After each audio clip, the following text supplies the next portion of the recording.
Pa-like, share and subscribe naman po mga master. Kabanata 1161. Sige, pero mangyayari lang ang laban na ito pagkatapos kong asikasuhin ang mga personal kong bagay, pagpapalam sa kanya ni Levi. Tumango si Windsor doon, lalagyan ng nobela.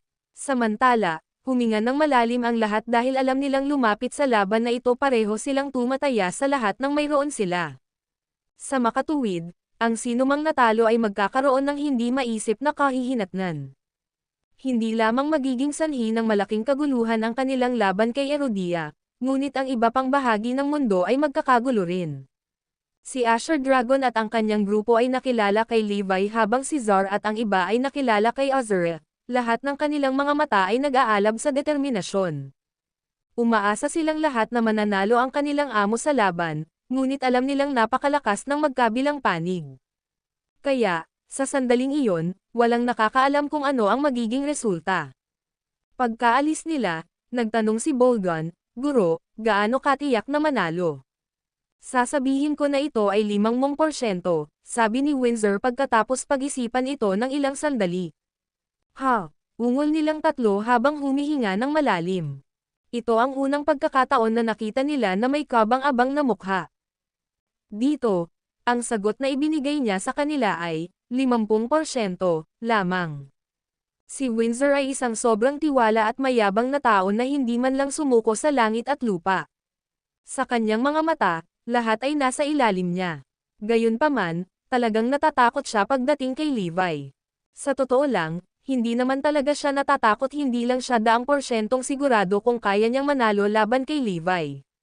Ipinakita lang nito kung gaano talaga kalakas si Levi.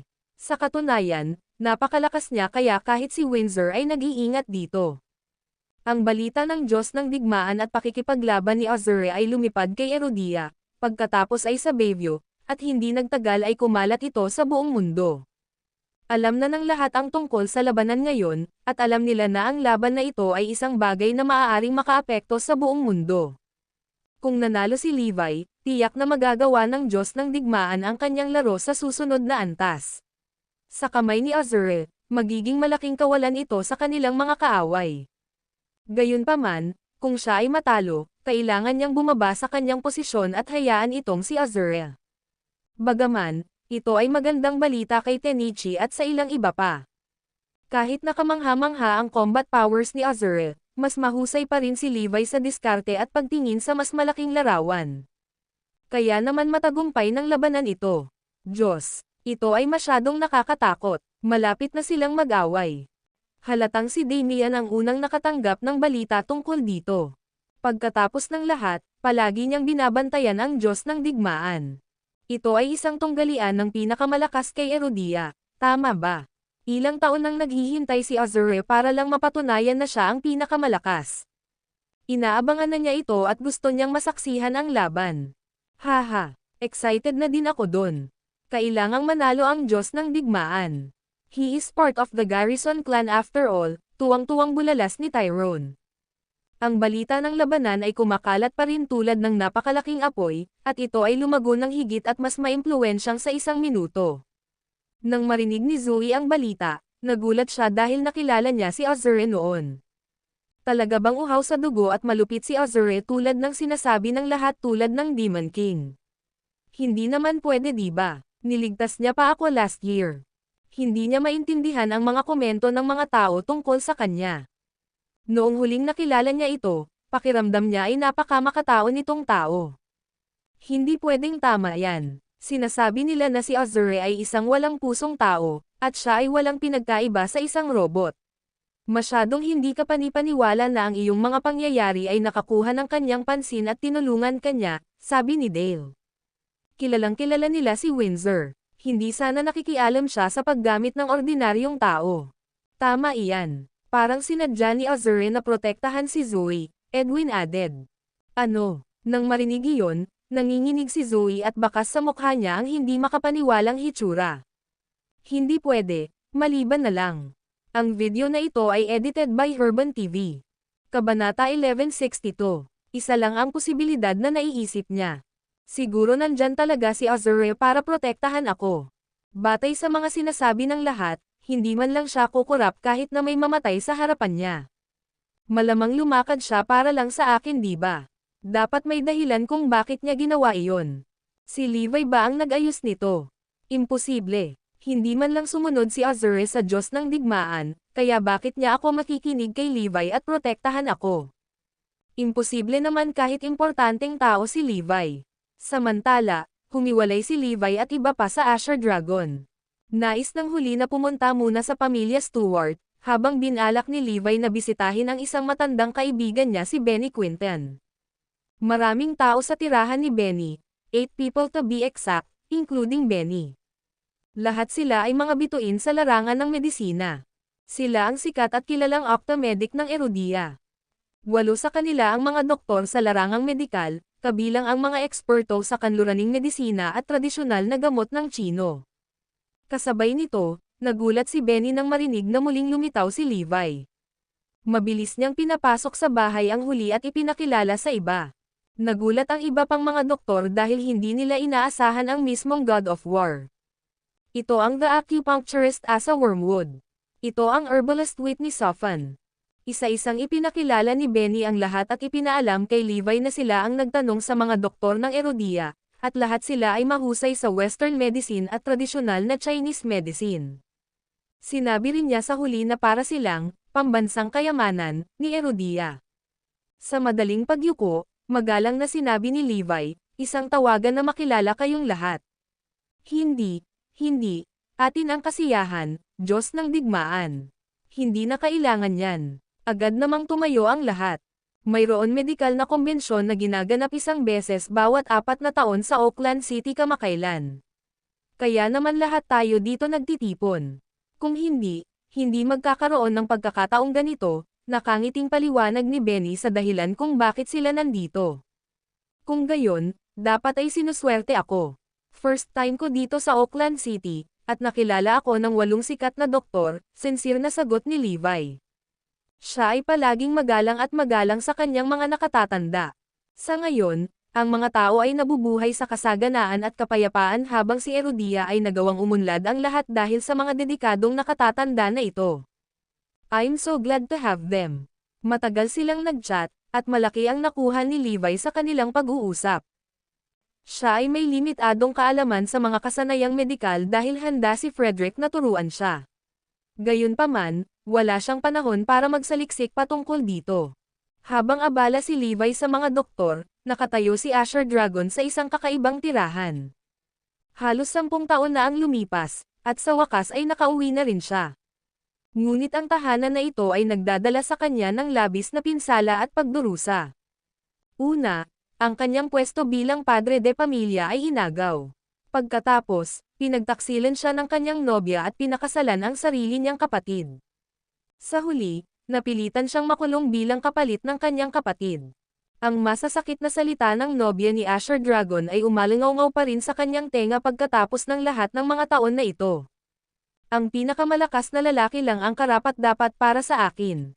Hindi siya karapat-dapat para sa akin, at hindi siya makakapantay kay Curtis. Bukod pa rito, hinding-hindi niya makakalimutan ang eksena kung saan ang kanyang kasintahang si Eldora ay yamakap sa kanyang sarili sa mga bisig ni Curtis, at hindi rin niya makalimutan ang araw na ipinadala niya ng pamilya Stewart sa transporter transport. Sa lahat ng mga taon na siya ay nasa kulungan, walang sino man sa pamilya Stewart ang bumisita sa kanya. Ang dapat ay nasa kulungan ay si Curtis, ngunit patuloy siyang nangunguna sa air leaderboard, kasama ang isang magandang babae sa kanyang tabi. Basag, mariin na ikinuyom ni Asher Dragon ang kanyang mga kamao, at pumutok ang kanyang mga buko na lumitaw ang mga alaalang ito.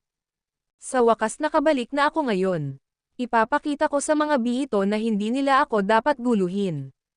Hindi ba ikaw ang aking bangungot, Curtis? Nandito ako para hamanin ka ngayon.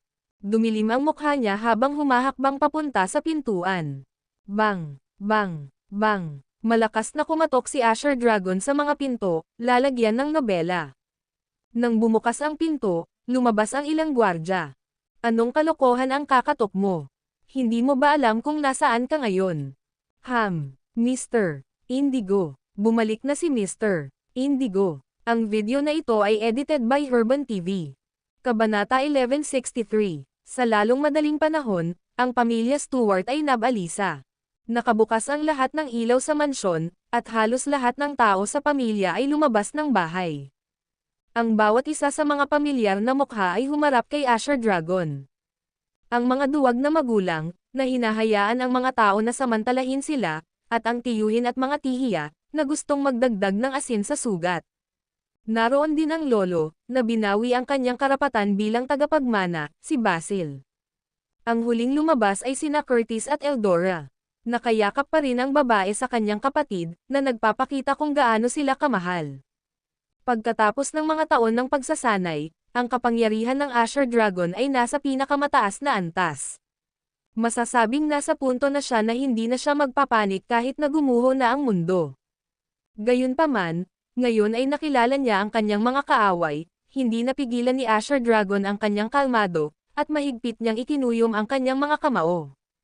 Ha, ikaw talaga yan. Anong meron sa iyo? Hindi ba dapat nasa kulungan ka ng 20 taon? Wala pang 10 taon, bakit bumalik ka na? Nakatakas ka ba sa kulungan at bumalik dito? Alam mong sinisira mo ang pangalan ng pamilya Stewart sa pamamagitan ng paggawa niyan.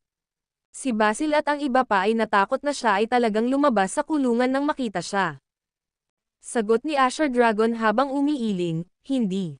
Matagal na akong pinakawalan. May nag-check kaagad sa pamilya, at tumanggaw sila. Tama siya. Talagang nakalabas na siya sa kulungan. Ngumisi si Basil, parang ang ganda ng ugali mo sa kulungan. Nagawa mo pang palalayain 10 taon na ang nakaraan. Halos nakalimutan ko na ang taong ito. Anong ginagawa niya dito? Ngumuso ang isa sa mga tiyuhin ni Asher Dragon, na ama rin ni Curtis, si Ansel.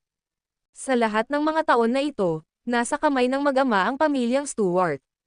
Para sa kanya, wala na ang Asher Dragon. Eksakto. Siguradong puno siya ng malas mula noong siya ay nasa bilangguan. Layuan mo ako. Ayokong maipasa sa akin ang malas mo. Mas mabuti kung hindi ka papasok sa aming mga pintuan. Kami, ang pamilyang Stewart, ang unang pamilya ng imperial. Paano tayo magkakaroon ng isang kriminal na nakakulong sa ating pamilya?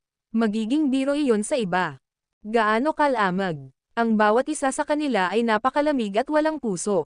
Nakulong ako lahat dahil kay Curtis. At 8 taon din doon. Lalagyan ng nobela.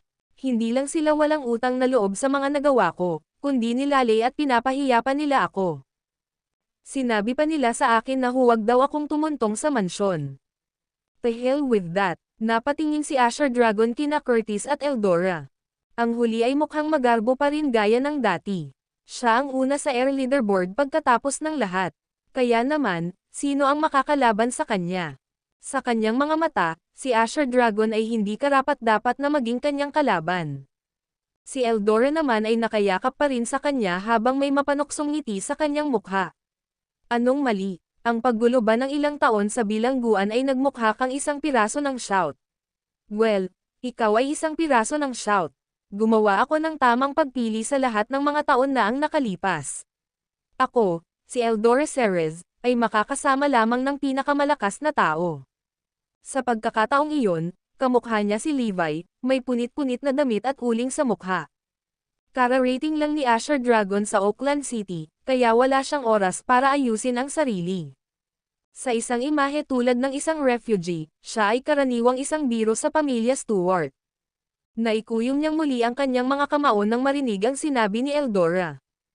Ang walang hiyang babaeng ito. Seryoso, bakit ka bumalik, Indigo? Hindi ka kabilang sa pamilya Stewart. At saka, hindi namin hahayaang makapasok ang isang kriminal sa aming tirahan, malamig na sabi ni Ansel.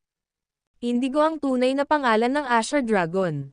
Simple lang ang dahilan. Nandito ako para bawiin kung ano talaga ang pag-aari ko all those years ago, panunuya ni Asher Dragon. Ang kanyang malamig na mga mata ay dumaan sa bawat isa sa pamilya. Ha, tumawa ang lahat at tumingin sa kanya para bang tulala. Sa wakas ay nagsalita si Curtis, nandito ka para bawiin ang pag-aari mo. Ang posisyon ko at ang mapapangasawa mo. At para ipaghiganti ang katotohanan na ikaw ang pumalit sa akin sa bilangguan. Mayroon ka bang kung ano ang kinakailangan upang gawin iyon? May kakayahan ka bang gawin ito? Ang video na ito ay edited by Urban TV. Kabanata 1164. 8 taon na ang nakakaraan, isa ka lamang uod, Indigo. Sa tingin mo ba ang isang stint sa bilangguan ay maaaring maging isang tunay na dragon? Si Curtis ay palaging isang buhay na nagpapakita ng iyong sariling pinakamasamang bangungot. Isang hindi malulutas na juggernaut na hindi mo maaabot kahit gaano mo pasubukan. Dapat mong malaman ng higit pa kaysa sa iba na siya ay naging mas malakas mula noon, kaya bakit iniisip mo na ang pagpunta sa bilangguan ay nagbago ng anumang bagay para sa iyo? Bawiin mo ang nararapat sa iyo, sabi mo. Hayaan mong sabihin ko sa iyo ito ang tanging lalaking angkop para sa akin ay isang stud tulad ni Curtis, hindi isang kaawa-awang makasalanang tulad mo. Ang mga salita ni Eldora Ceres ay bumulusok ng malalim sa dibdib ni Asher Dragon na parang 1,000 kutsilyo. Kung isipin na si Asher Dragon ay kumbinsido noon na siya ang kanyang tunay na pag-ibig.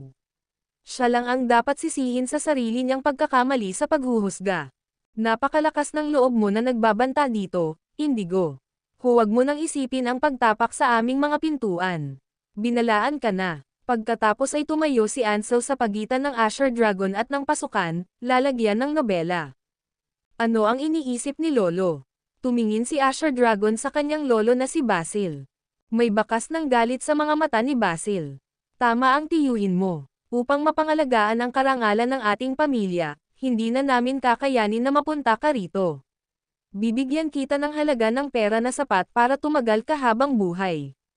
Kunin ito, at umalis sa Oakland City. Pagkatapos ay tinanong ni Asher Dragon ang kanyang mga magulang, ama, inay. Anong sabi mo? Kami. Ang kanyang mga magulang ay nakakuyom at naghahaw ngunit walang binigkas na kahit na ano. Maliwanag na wala silang masabi sa usapin. Umalis ka na. Mula ngayon, hindi ka na miyembro ng pamilya Stewart. Mabilis at pinal ang pahayag ni Basil. Dahil sa sobrang malupit na pagtrato ng sarili niyang pamilya, nanlamig ang dugo ni Asher Dragon. Hindi lamang siya ay walang ginawang mali, ngunit siya rin ay nakulong ng 8 taon bilang kapalit ni Curtis. At gayon pa man, ganito pa rin ang trato sa kanya. Sige, edi sige, babalik ako bukas para tapakan si Curtis at iluhod kayong lahat. Dahil doon, tumalikod si Asher Dragon para umalis. Sinundan siya ng mga sumpa at pangungutya ng pamilya Stewart. Lahat sila ay tila nag-iisip na siya ay baliw at delusional. Sa totoo lang, pangunahing pumunta si Asher Dragon sa tahanan ng pamilya para makita kung ano ang magiging reaksyon ng mga tao doon sa kanya. Kung pwede lang, ang buong episode ay nakakita ng isang mapayapang resolusyon kung alam lamang nila ang pagpapahalaga at pagtanggap sa kanya.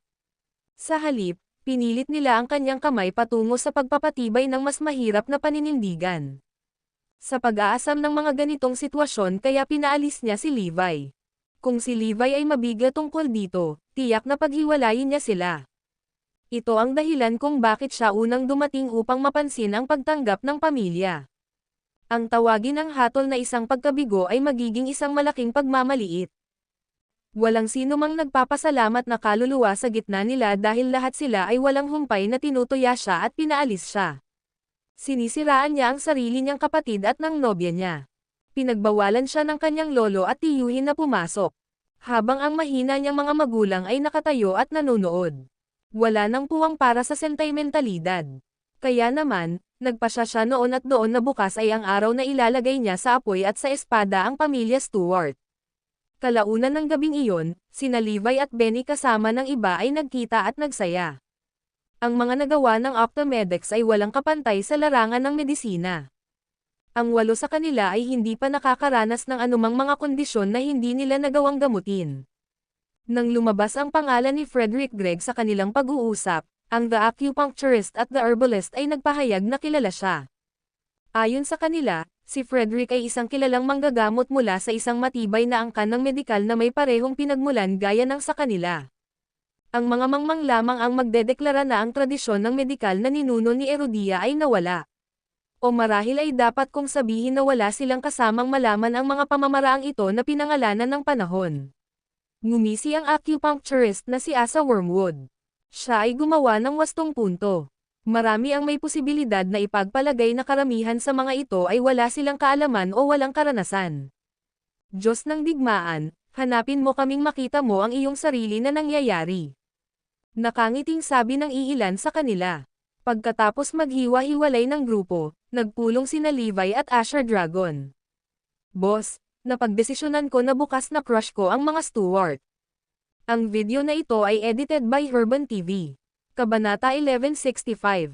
Napakagaling. Sasamahan kita, gaya ng dati. Sabi ni Levi habang nakalagay ang isang assuring hand sa balikat ni Asher Dragon. Kinabukasan sa mansyon ng pamilya Stewart, tahimik na kumakain sa hapag ang buong pamilya. Ang mahigpit na disiplina ay kinakailangan upang makatulong na mapanatili ang kanilang posisyon sa gitna ng mga pamilya ng imperial, lalo na sa panahong ito kung kailan sila ay nakikipaglaban sa iba. Marahil ay makakaakyat sila sa hanay ng mga sinaunang pamilya pagdating ng panahon. Lolo, sa tingin mo ba lalabas ang bastos na si Indigo? Binasag ni Curtis ang katahimikan. Walang ibang nagsasalita dahil walang nang ahas na magsalita. Iba ito para kay Curtis, na malaki ang nagawa para makuha ang tagumpay. Sa tingin mo, sa palagay ko, ito ay isang maliit na maingay na kabog ng dibdib, iyon lang. Ngumisi si Basil. Tumawa si Elnora. Bakit mo inaalala ang walang kabuluhang iyon, Curtis? Hindi niya masusukat hanggang sa isang bahagi mo kahit nabigyan pa ng 100 taon. Siya ay may mapang-akit na presensya na may mukha at figure na magkatugma at maaaring may sinumang lalaki na sumisigaw sa kanya sa isang sulyap. Habang si Tiffany Meyers ang pinakamaganda sa Oakland City, si Eldora Ceres ang pinakakaakit-akit. Gayunpaman, ang babaeng ito ay may kahinaan para sa mga makapangyarihang lalaki. Kasama niya si Asher Dragon noong siya ay matatag na nasa upuan ng mana, lalagyan ng nobela. Ngayong nahubad na siya sa kanyang posisyon, sa halip ay tumalikod siya at itinapon ang sarili sa mga bisig ng kanyang nakababatang kapatid na si Curtis. Nabalitaan na si Eldora ay may mahaba at makulay na dating kasaysayan. Ang katotohanan na hindi sumuko si Curtis sa kanya ay patunay na mayroon siyang paraan ng pakikitungo sa kanya. Maangas na sagot ng kanyang bagong beau, wala akong pakialam sa kanya dahil hindi ko man lang siya nakilala na karapat-dapat na kalaban.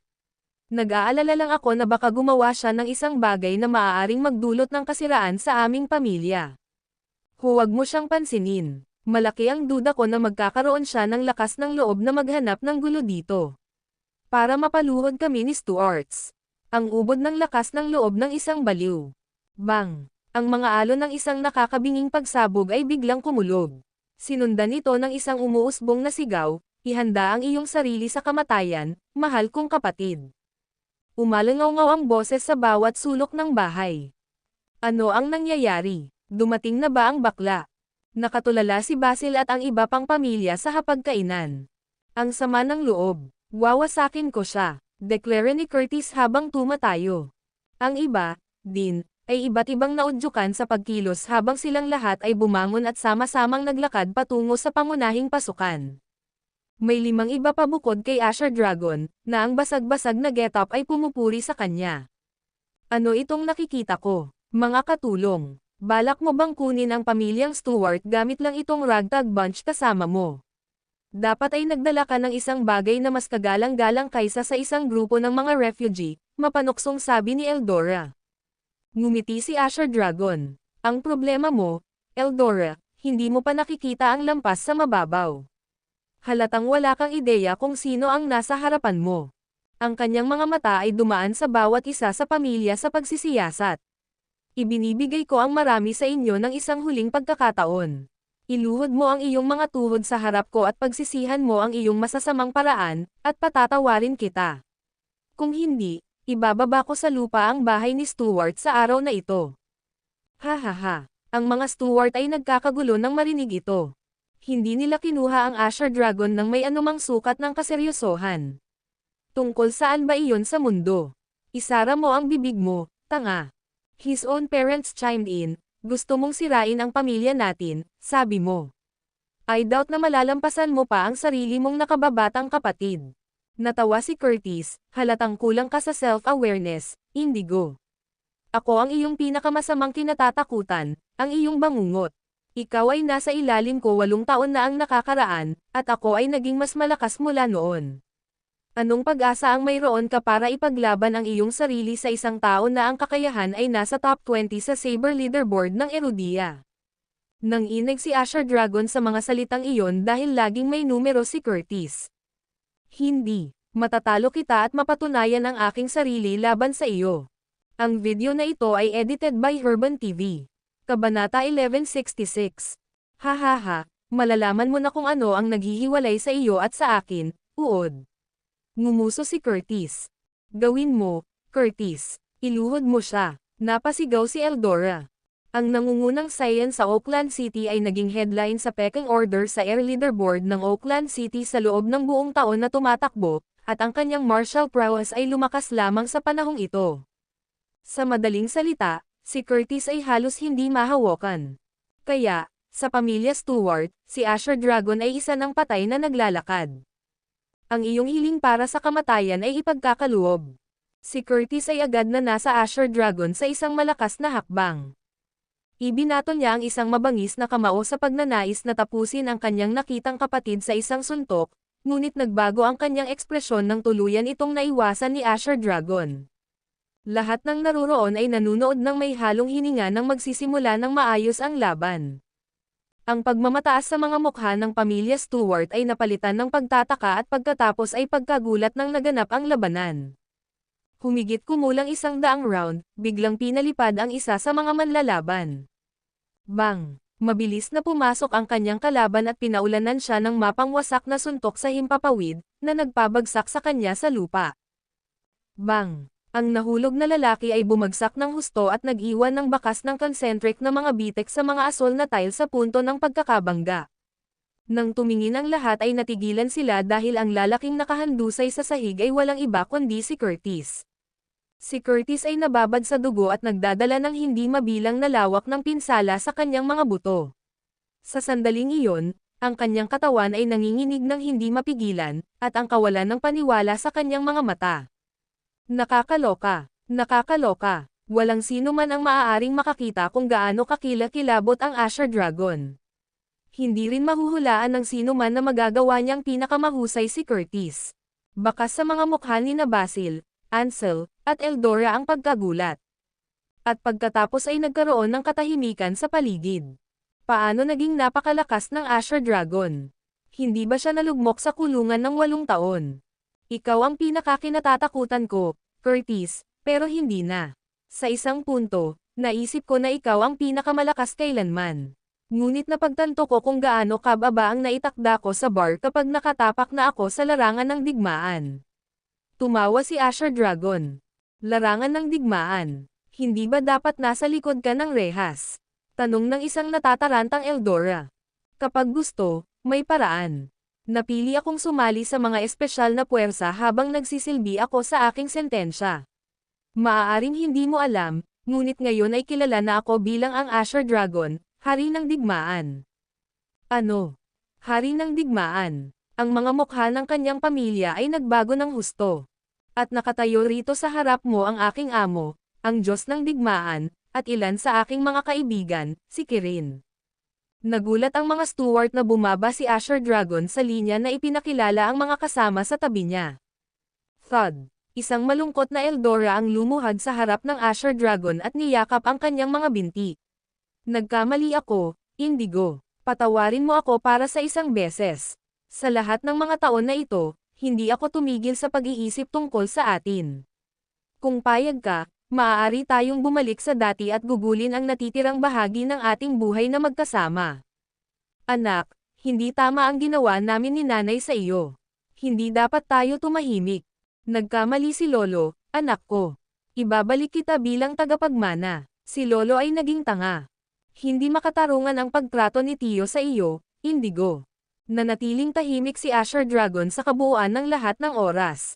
Laban sa napakalaking impluwensya at lakas ng militar na taglay ng Asher Dragon ngayon, ang mga saloobin ng mga miyembro ng kanyang hiwalay na pamilya ay nagbago ng husto habang sila ay naghahangad ng iba pang penitensya para sa kanilang sarili. Nakita ni Levi ang napakarami sa kanilang mga uri upang humanga. Siya at ang iba ay umalis mula sa paninirahan ni Stewart at iniwan ang Asher Dragon upang lutusin ang kanyang sariling mga personal na gawain. Ang mga headline ng araw na iyon ay yumanig sa Auckland City. Pumutok ang balita na si Indigo Stewart, na napunta sa bilangguan bilang kapalit ng kanyang nakababatang kapatid, ay umuwi upang supilan ang pamilya Stewart at tinalo pa ang pinakamataas na supling, si Curtis, mismo. Nang maayos na ang mga gawain ni Asher Dragon, oras na para ibaling ni Levi ang kanyang atensyon sa kanyang sarili. Handa ka na ba para sa akin ngayon, Garrisons? Nagdilim ang mga mata ni Levi sa maliit na layunin. Ang video na ito ay edited by Herban TV. Kabanata 1167. Nakuha mo na ba ang hinihiling ko, Kirin? Tanong ni Levi. Oo, Diyos ng digmaan, ito ay nasa ruta at dapat makarating sa Auckland City sa lalong madaling panahon. Sagot ni Kirin. Magpapatuloy na sana si Levi sa susunod niyang galaw nang maputol siya nang may tumawag. Nakita niyang galing iyon kay Abigail.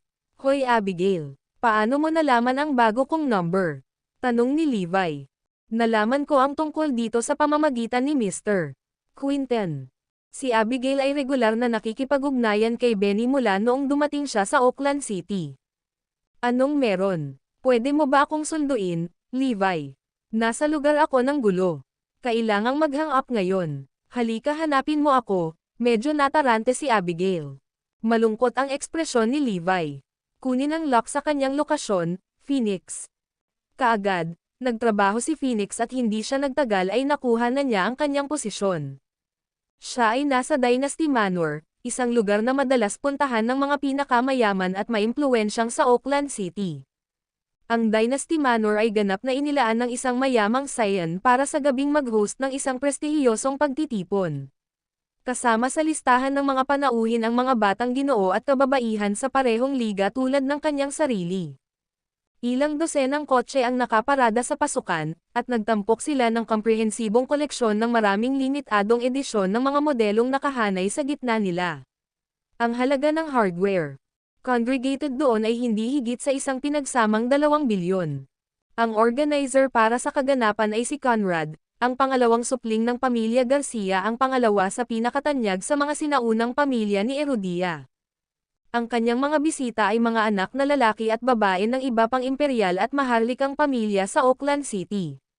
Maging si Jerry mismo ay kinailangan na dumalo sa okasyon, dahil mahirap tanggapin ang imbitasyon ng isang imperial na supling. Ang paksa ng interes sa mga panauhin ay natural na ang kapakanan sa Stuarts. Hindi kailanman naisip na ang bigwig sa Air Leaderboard ay maaaring talunin ni Indigo Stewart, isang tao na gumugol ng huling 8 taon sa bilangguan. Sa pagkatalo ng mga tanong, ang hierarchy ng Auckland City ay nabalisa. Kung sino ang nasa pangalawang pwesto ay dapat nababalisa. Lalagyan ng nobela. Umaasa kami sa iyo na hawakan ang kuta, Mr. Got. Nagbibiro ang kapulungan. Ngumiti si Jerry. Alam ninyo lahat na wala akong pakialam sa mga bagay na ito.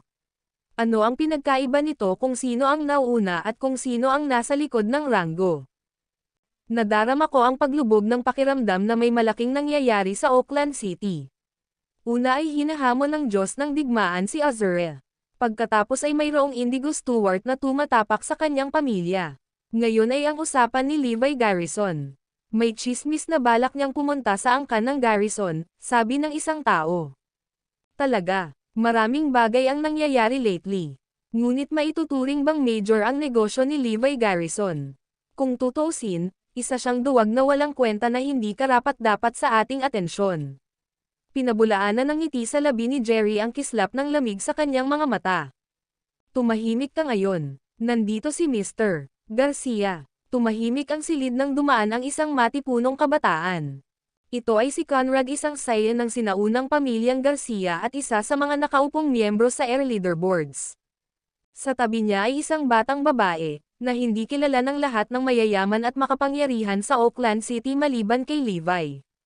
Siya si Abigail Rogers. Isang malawak na ngiti ang ipinakita ni Conrad sa kanyang mga bisita. Ngayon, nagtitipon kami dito sa 2 dahilan. Una, para pag-usapan natin ang usapan ng pagkatalo ni Curtis, at pangalawa, marinig ang isang personal na anunsyo patungkol sa aking sarili. Ang kapulungan ay tumingin sa kanya sa sabik na pag-asa. Tanong ni Jerry, may kinalaman ba ito sa kaligayahan mo sa hinaharap? Hinuha niya ito mula sa presensya ni Abigail. Oo, Jerry. Ito ay tulad ng sinasabi mo. Ito ay talagang isang sandali ng malaking kagalakan para sa akin. Napatingin si Conrad sa babaeng katabi niya. Napagpasyahan kong pakasalan ang dalagang si Abigail. Ha? Hindi ba may asawa ka na at may mga anak, G. Garcia? Paano ka mag-asawa ulit? May nag-isip ng malakas. Karaniwang kaalaman na si Conrad ay may sapat na mga anak na halos mawalan ng bilang sa kanila, at ang pag-aasawa sa sinaunang pamilya ay hindi basta-basta bagay. Tumawa si Conrad. Magiging concubinage ito. Gusto kong gawing asawa ko si Abigail. Ang video na ito ay edited by Urban TV. Kabanata 1168. Ano? Napabuntong hininga ang mga dumalo. Kahit na ang mga naruroon ay may marangal na pinagmulan, ang polygamia ay isang bagay ng nakaraan. Kahit na ang mga kasalukuyang kilalang miyembro ng imperial at mga sinaunang pamilya ay hindi nakibahagi rito. Ang mga pinagtitiwalaan ay pinahintulutan, ngunit mayroon lamang isang babae na bibigyan ng isang kinikilalang katayuan. Ito ay sumunod na walang sino man ang maaaring bigyan ng titulo ng concubine at walang exception ang maaaring gawin kahit para sa isang tulad ni Tyrone Garrison. Gayunpaman, walang sino mang naruroon ang nang-ahas na ipahayag ang kanilang mga protesta laban sa supling ito ng isang sinaunang pamilya. Sa huli, nagkaroon ng reputasyon si Conrad bilang isang kilalang-kilala na libertine. Walang nakakaalam kung gaano karaming kabataang buhay ang nasira sa kamay ng The Casanova ng Oakland City, na kilala rin bilang Ultimate Lady Killer, sa mga nakaraang taon. Ang kanyang bilang ng katawan ng mga babaeng pananakop ay maaaring umabot sa 5 hanggang 600, na marami sa kanila ay menor de edad nang sila ay naging biktima sa kanya. Higit sa iilan din ang naglaho pagkatapos niyang alisin ang mga ito. Ni ang kanilang mga tao o isang bangkay ay hindi natagpuan mula noon. Dahil si Conrad ay isang tunay na lihis, ang kanyang desisyon na kumuha ng isang babae ay hindi naging malaking sorpresa. Nang dumating si Abigail sa Oakland City magtrabaho sa ilalim ng empleyo ng pamilyang Garcia, hindi kayang hulihin ang mata ni Conrad, na noon ay pilit na gustong gawin siyang babae. Nasa dulo na si Abigail hanggang sa mabalitaan niyang nasa bahay si Levi. Ginugol niya ang mas magandang bahagi ng araw sa pag-iisip kung tatawagan siya bago niya ito tawagan. Congratulations sa iyong bagong acquisition, Mr. Garcia. Inaasahan naming makibahagi sa iyo ng toast sa iyong kasal. Ang unang lumapit ay si Jerry.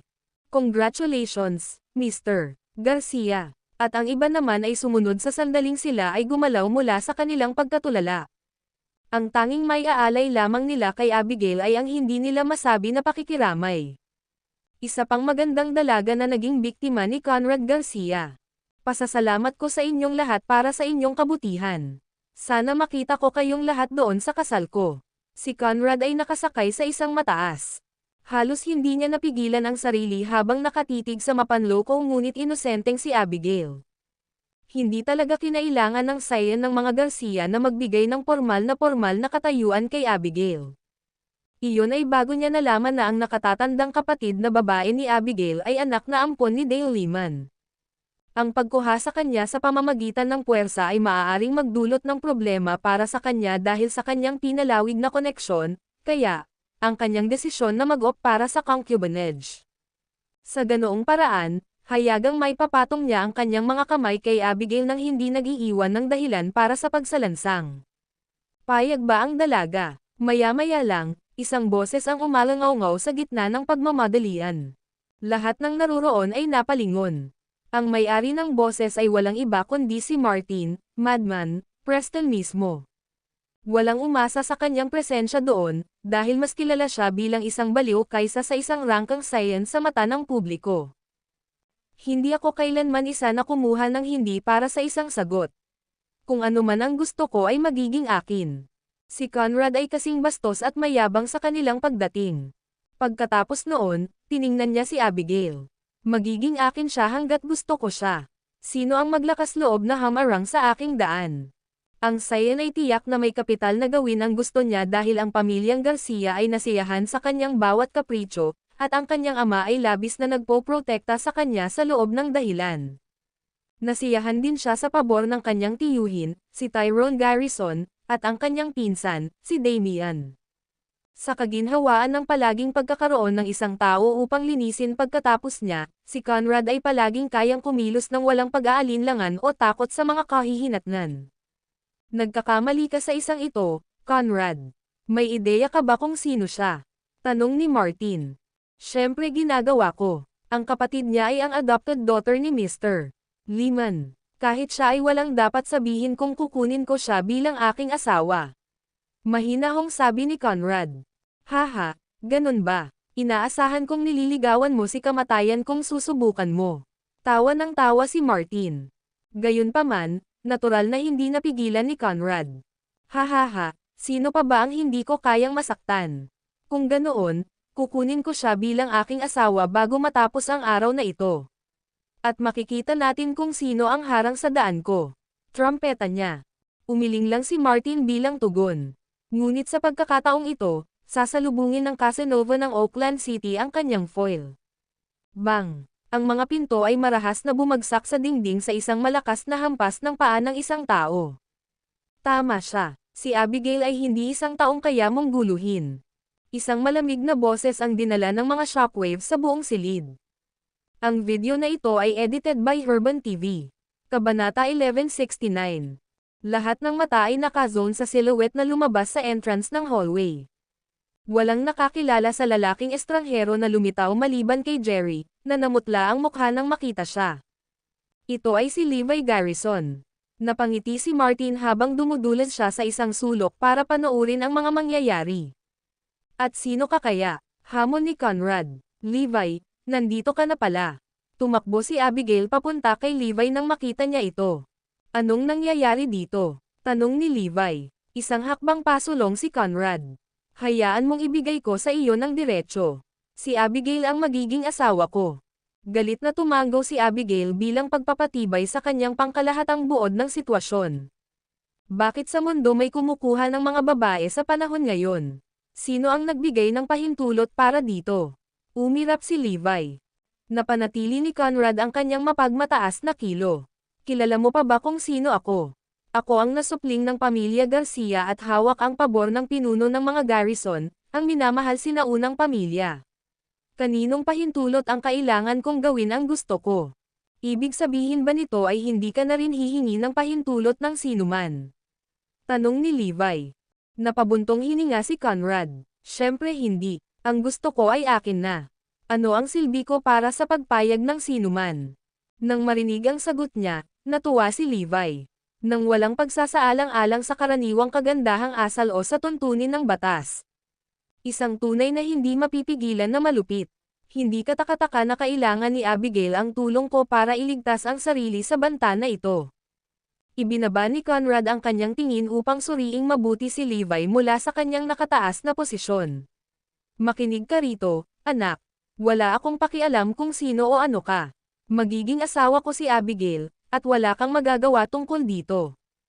Oh, ganoon ba? Kung gayon, ito ang sasabihin ko sino mang magtatangkang pilitin si Abigail na gawin ang anumang bagay laban sa kanya ay walang makukuha sa akin. Pinatigas ni Levi ang kanyang kinatatayuan. Ayaw mong ipasok ang iyong ilong sa negosyo ni Mr. Garcia, Levi. Mas maganda kung mabilis kang umalis. Biglang tumayo si Jerry at nagsalita. Ano ang sinabi mo, Levi? Levi Garrison. Tanong ni Conrad. Lumingon ang iba at tumingin sa direksyon ni Levi. Tama ang narinig mo. Ito mismo si Levi Garrison. Ang pagpapakilala ni Jerry ay tumayo ang lahat. Kahit na hindi pa nila nakita ang lalaki ng personal, tiyak na narinig nila ang pangalan nito.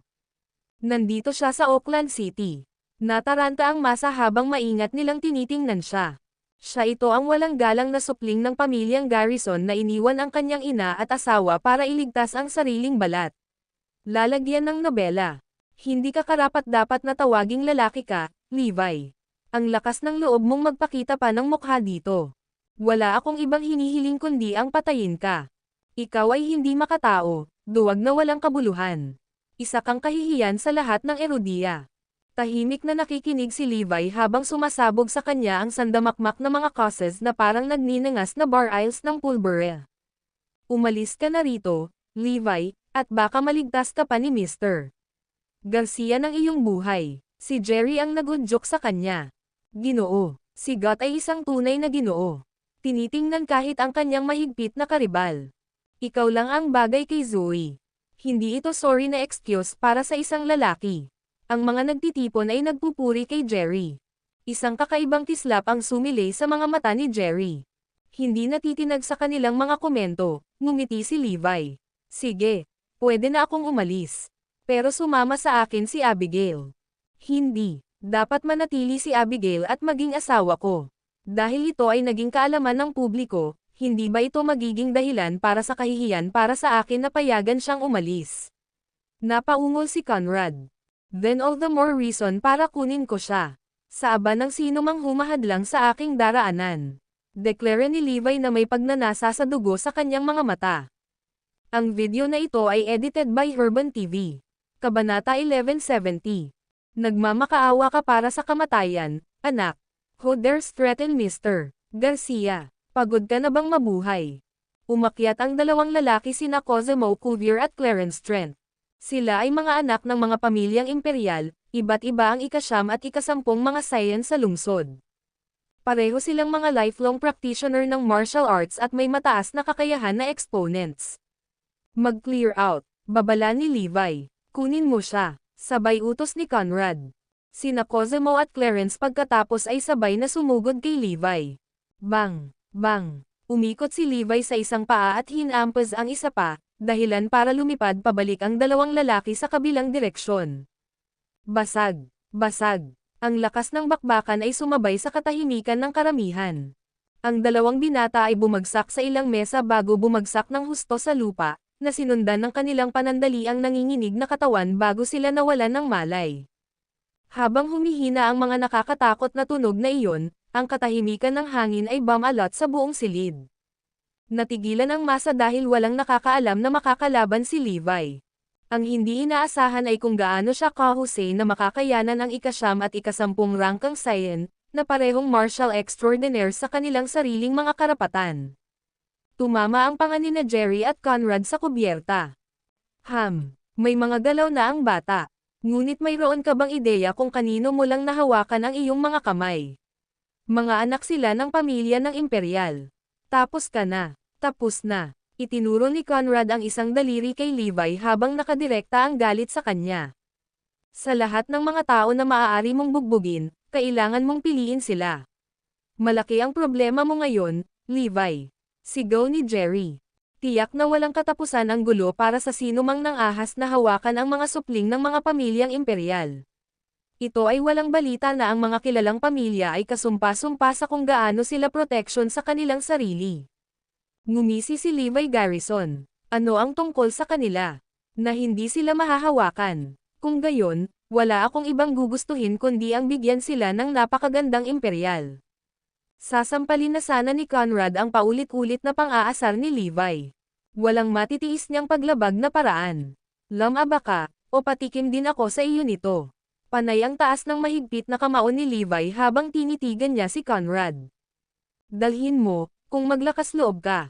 Si Conrad ay masyadong nasanay sa kanyang paraan at itinuring na walang sino man sa Oakland City ang mag-iisip na maglagay ng isang daliri sa kanya. Lahat kayo ay magpapatoto na siya mismo ang humingi ng mabuting palo. Tumaas ang paa ni Levi nang bumagsak ang boses nito at itinulak ang sarili sa kaliwang paa ng kalaban. Basag. Sa isa pang tunog ng paghiwa ng buto, si Conrad ay dinala upang lumuhad sa harap ni Levi. Bang! Basag. Minsan, 2 beses. Muling tumama si Levi gamit ang kanang paa. Basag. Basag. Ang mga sunod-sunod na suntok na ito ay hindi nagkakamali na dumapo sa magkabilang panig ni Conrad at inalis ang magkabilang braso nito. Air. Umalangaw sa bulwagan ang nakakaiyak na sigaw ni Conrad. Siya ay baldado. Nabali lahat ng 4 niyang paa. Brutal yan. Ito ay nakakabaliw na malupit. Lahat ng naruroon ay nabigla. Nabaliw na ba siya? Nang ahas siyang pilayin si Conrad Garcia. Si Levi Garrison ay talagang nasa para dito sa oras na ito. Walang paraan na makakatakas siya dito. Ginoo, Garcia. Sumugod ang mga nakakapag-react sa gilid ng nahulog na lalaki, lalagyan ng nobela. Nawala mo ba, Levi? Mayroon bang hindi mo sasaktan? Ito ang saya ng pangalawang pinakakilalang sinaunang pamilya sa Erudia. Sigaw ni Jerry. Tapos ka na. Kung mabubuhay ka lang ngayon, aagawin ko ang pangalan mo. Huwag kang mangarap na umalis. Dito ka mamamatay ngayong araw. Nagkaroon ng pandemonium habang nakiisa sa pagsaway sa panahon ng mga may kasamang kabataang lalaki at babae. Pagkatapos ay inilabas ng mga spoiled na kabataan ang kanilang mga telepono upang tumawag sa mga matatanda ng kanilang iba pang pamilya para sa tulong. Sa hindi inaasahan para sa lahat, ang mga bagay ay nawala sa kontrol. Kung ang pamilya Garcia ay dumating na naghahanap ng mga sagot, walang sino man ang makakagawa sa responsibilidad.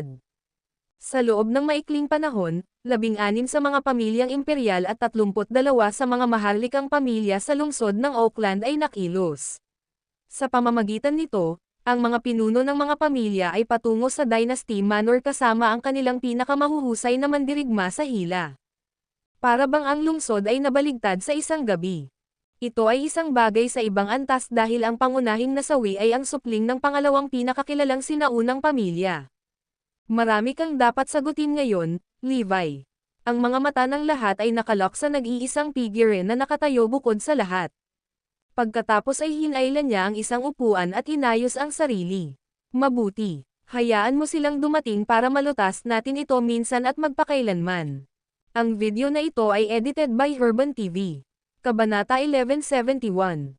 Babatukan ko silang lahat. Lalagyan ng nobela. Ano ang pinag-iinitan mo? Ito at iyon tungkol sa kanilang air leaderboard ranking. Kahit gaano karami ang mayroon ka, ituloy mo. Sumigaw si Levi sa kapulungan sa harap niya. Ang mga tao, na nagalit sa kanyang kawalang hanggan, ay patuloy na nagmumura sa kanya. Determinado silang dalhin sa kanya ang puot ng Oakland City sa buong lakas nito. Tiningnan ng mabuti ni Jerry si Levi bago lumabas.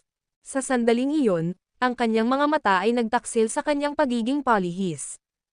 Hindi nila alam na sinadya niya ang ilang mga string upang sugpuin ang balita ng pangyayaring ito upang ilayo ito sa ilan sa mga sinaunang pamilya. Ito ay dahil nag-aalala siya kung paano maaaring magbago ang mga bagay para sa kanya sakaling masangkot ang mga liman. Ang mga balita ay inilihim upang maalis niya ang kanyang sarili kay Levi sa pamamagitan ng pinagsamang lakas ng iba't ibang imperial at maharlikang pamilya, at tanggihan ang kanyang karibal ng pagkakataong linawin ang mga bagay kay Zoe. Ang tunay na ugali ni Jerry ay isang mapagkunwari. Nakita niya ang isang union kay Zoe bilang isang stepping stone sa hanay ng sinaunang pamilyang Liman. At nagkataon na ang paglitaw ni Levi ay nagdulot ng isang wrench sa kanyang pinakamagandang inilatag na mga plano. Para dito, dapat mamatay si Levi. Sa sandaling iyon, ang Oakland City ay nasa isang kaguluhan. Ang mga kinatawan ng Guts, Prestons, Mayors, Cuviers, Trents, at ang karamihan ng iba pang imperial at royal family ay bumaba sa Dynasty Manor. Maliban sa kapansin-pansing kawalan ng unang imperial na pamilya, ang mga steward at lahat ng iba pa ay naruroon. Daan-daang mga sasakyan ang agad na naiwang nakaimpake sa harapan habang ang lahat ng ulo ng mga pamilya ay mabilis na pumasok sa loob kasama ang kanilang mga tauhan. Sa oras na iyon, umalangaw pa rin sa mga dingding sa loob ng bulwagan ang mga hiyawan ng paghihirap ni Conrad. Si Levi naman ay nakapikit at nagpapahinga. Sino ang nanakit sa anak ko? Sino ang nagpasama kay Mr.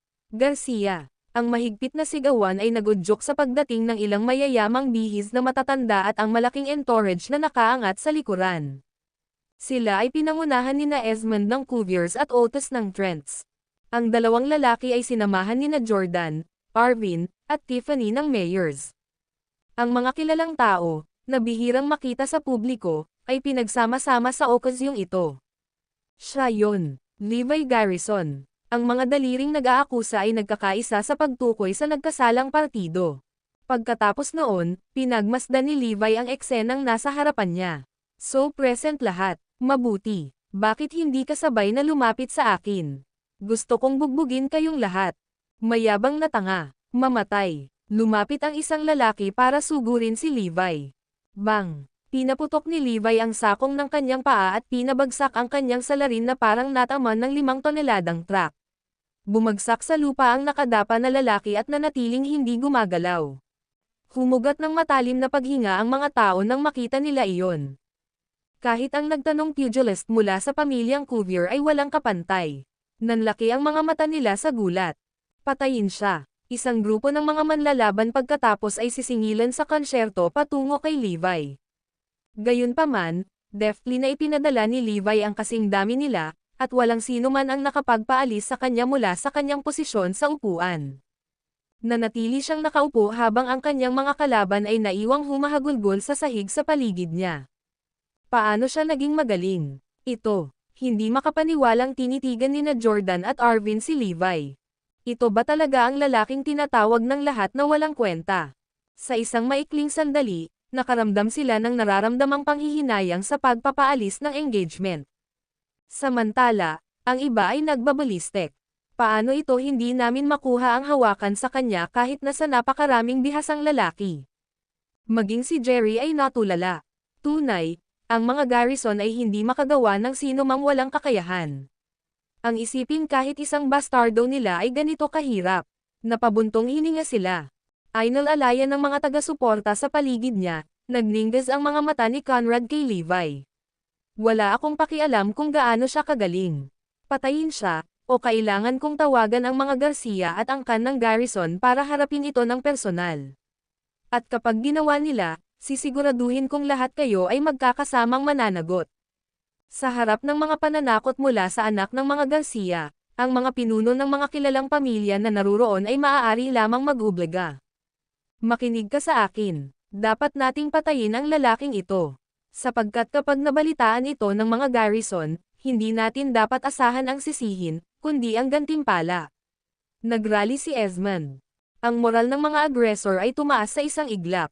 Hindi mo kayang tumawid sa lalaking ito, dahil siya ang Diyos ng digmaan. Ang video na ito ay edited by Herban TV.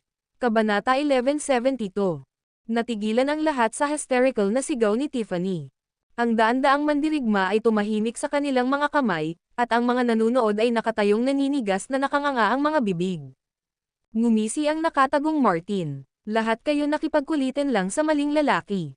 Ito ay isang taong maaaring tumayo laban sa lahat ng mga maharlikang pamilya sa Oakland City.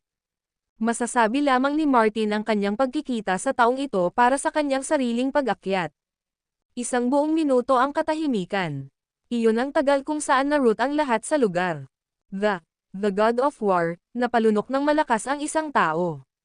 Malakas na sinabi ni Martin, tama.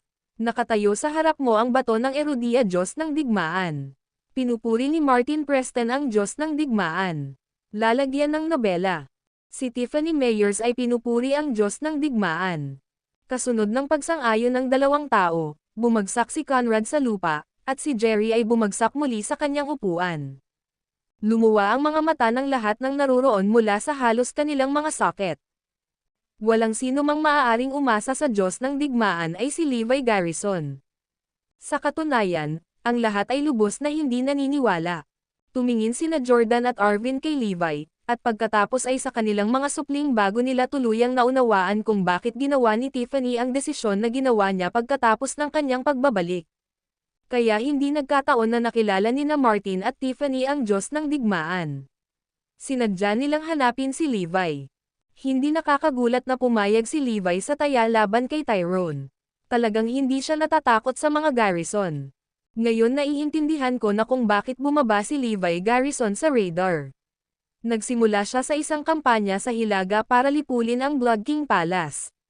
Ito ang dahilan kung bakit hindi siya nakadalo sa pagsilang ng kanyang anak at sa laban sa angkan ng garrison. Ang lahat ng nawawalang piraso ng puzzle ay tahimik na nahulog sa lugar. Sa maikling pagkakasunod-sunod, alam ng lahat ang mga katotohanan sa likod ng bagay. Naunawaan ni Conrad kung bakit kailangan niyang umiwas kay Abigail. Walang makakapagtanggol sa kanya dahil maging ang pamilya Garcia ay maaaring malagay sa krisis dahil dito. Thud, thud. Tahimik ang silid maliban sa maindayog na patiring ng mga tuhod na tumatama sa lupa. Sunod-sunod na nagpatira pa ang mga nasa karamihan. Ang mga Preston ay pinupuri ang Diyos ng digmaan. Ang mga Mayors ay pumupuri sa Diyos ng digmaan. Ang mga God ay nagpupugay sa Diyos ng digmaan. Namayani ang katahimikan habang ang buong silid ay napahawak sa takot at pagkamangha sa dakilang tao sa kanilang gitna.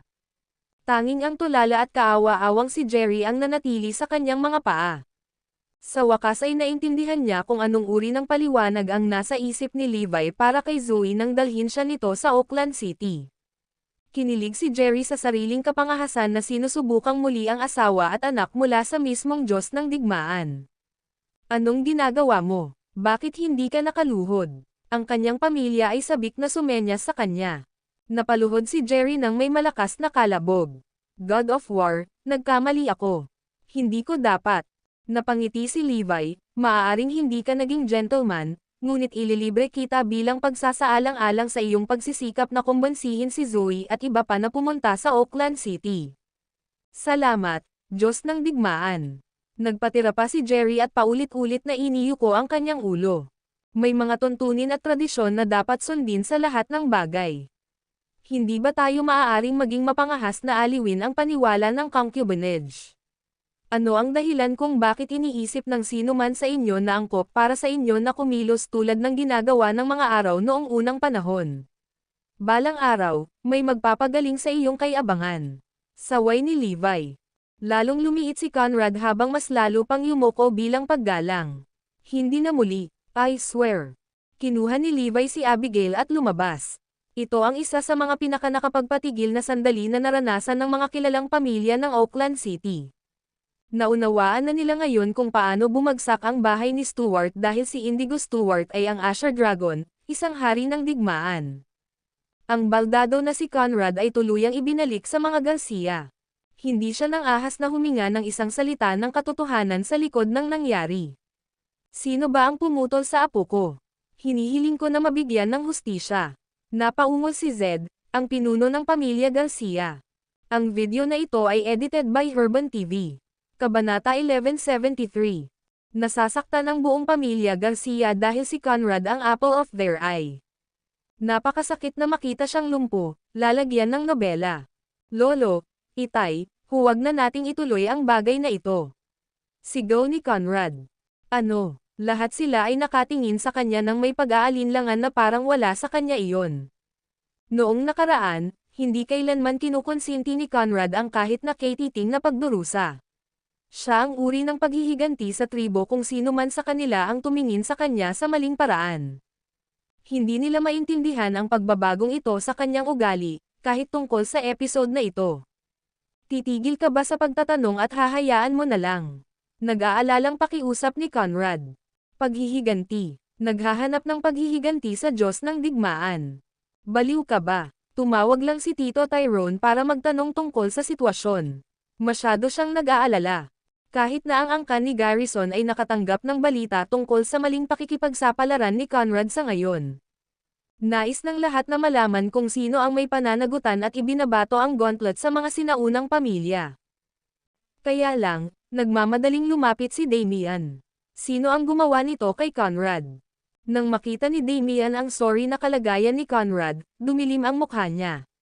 Bigyan mo ako ng pangalan, at ako na ang bahala.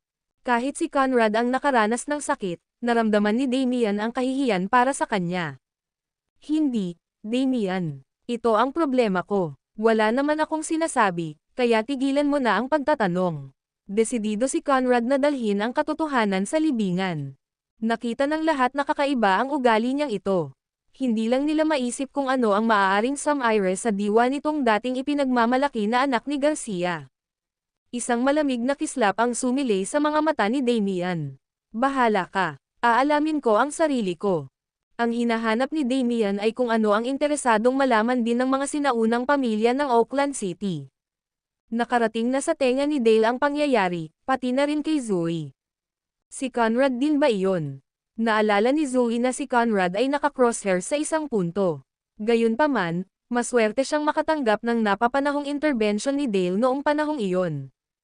Tama, nag-atubili siyang pangalanan ang salarin sa kabila ng pagiging baldado at tumanggi rin na ituloy ang pananagutan.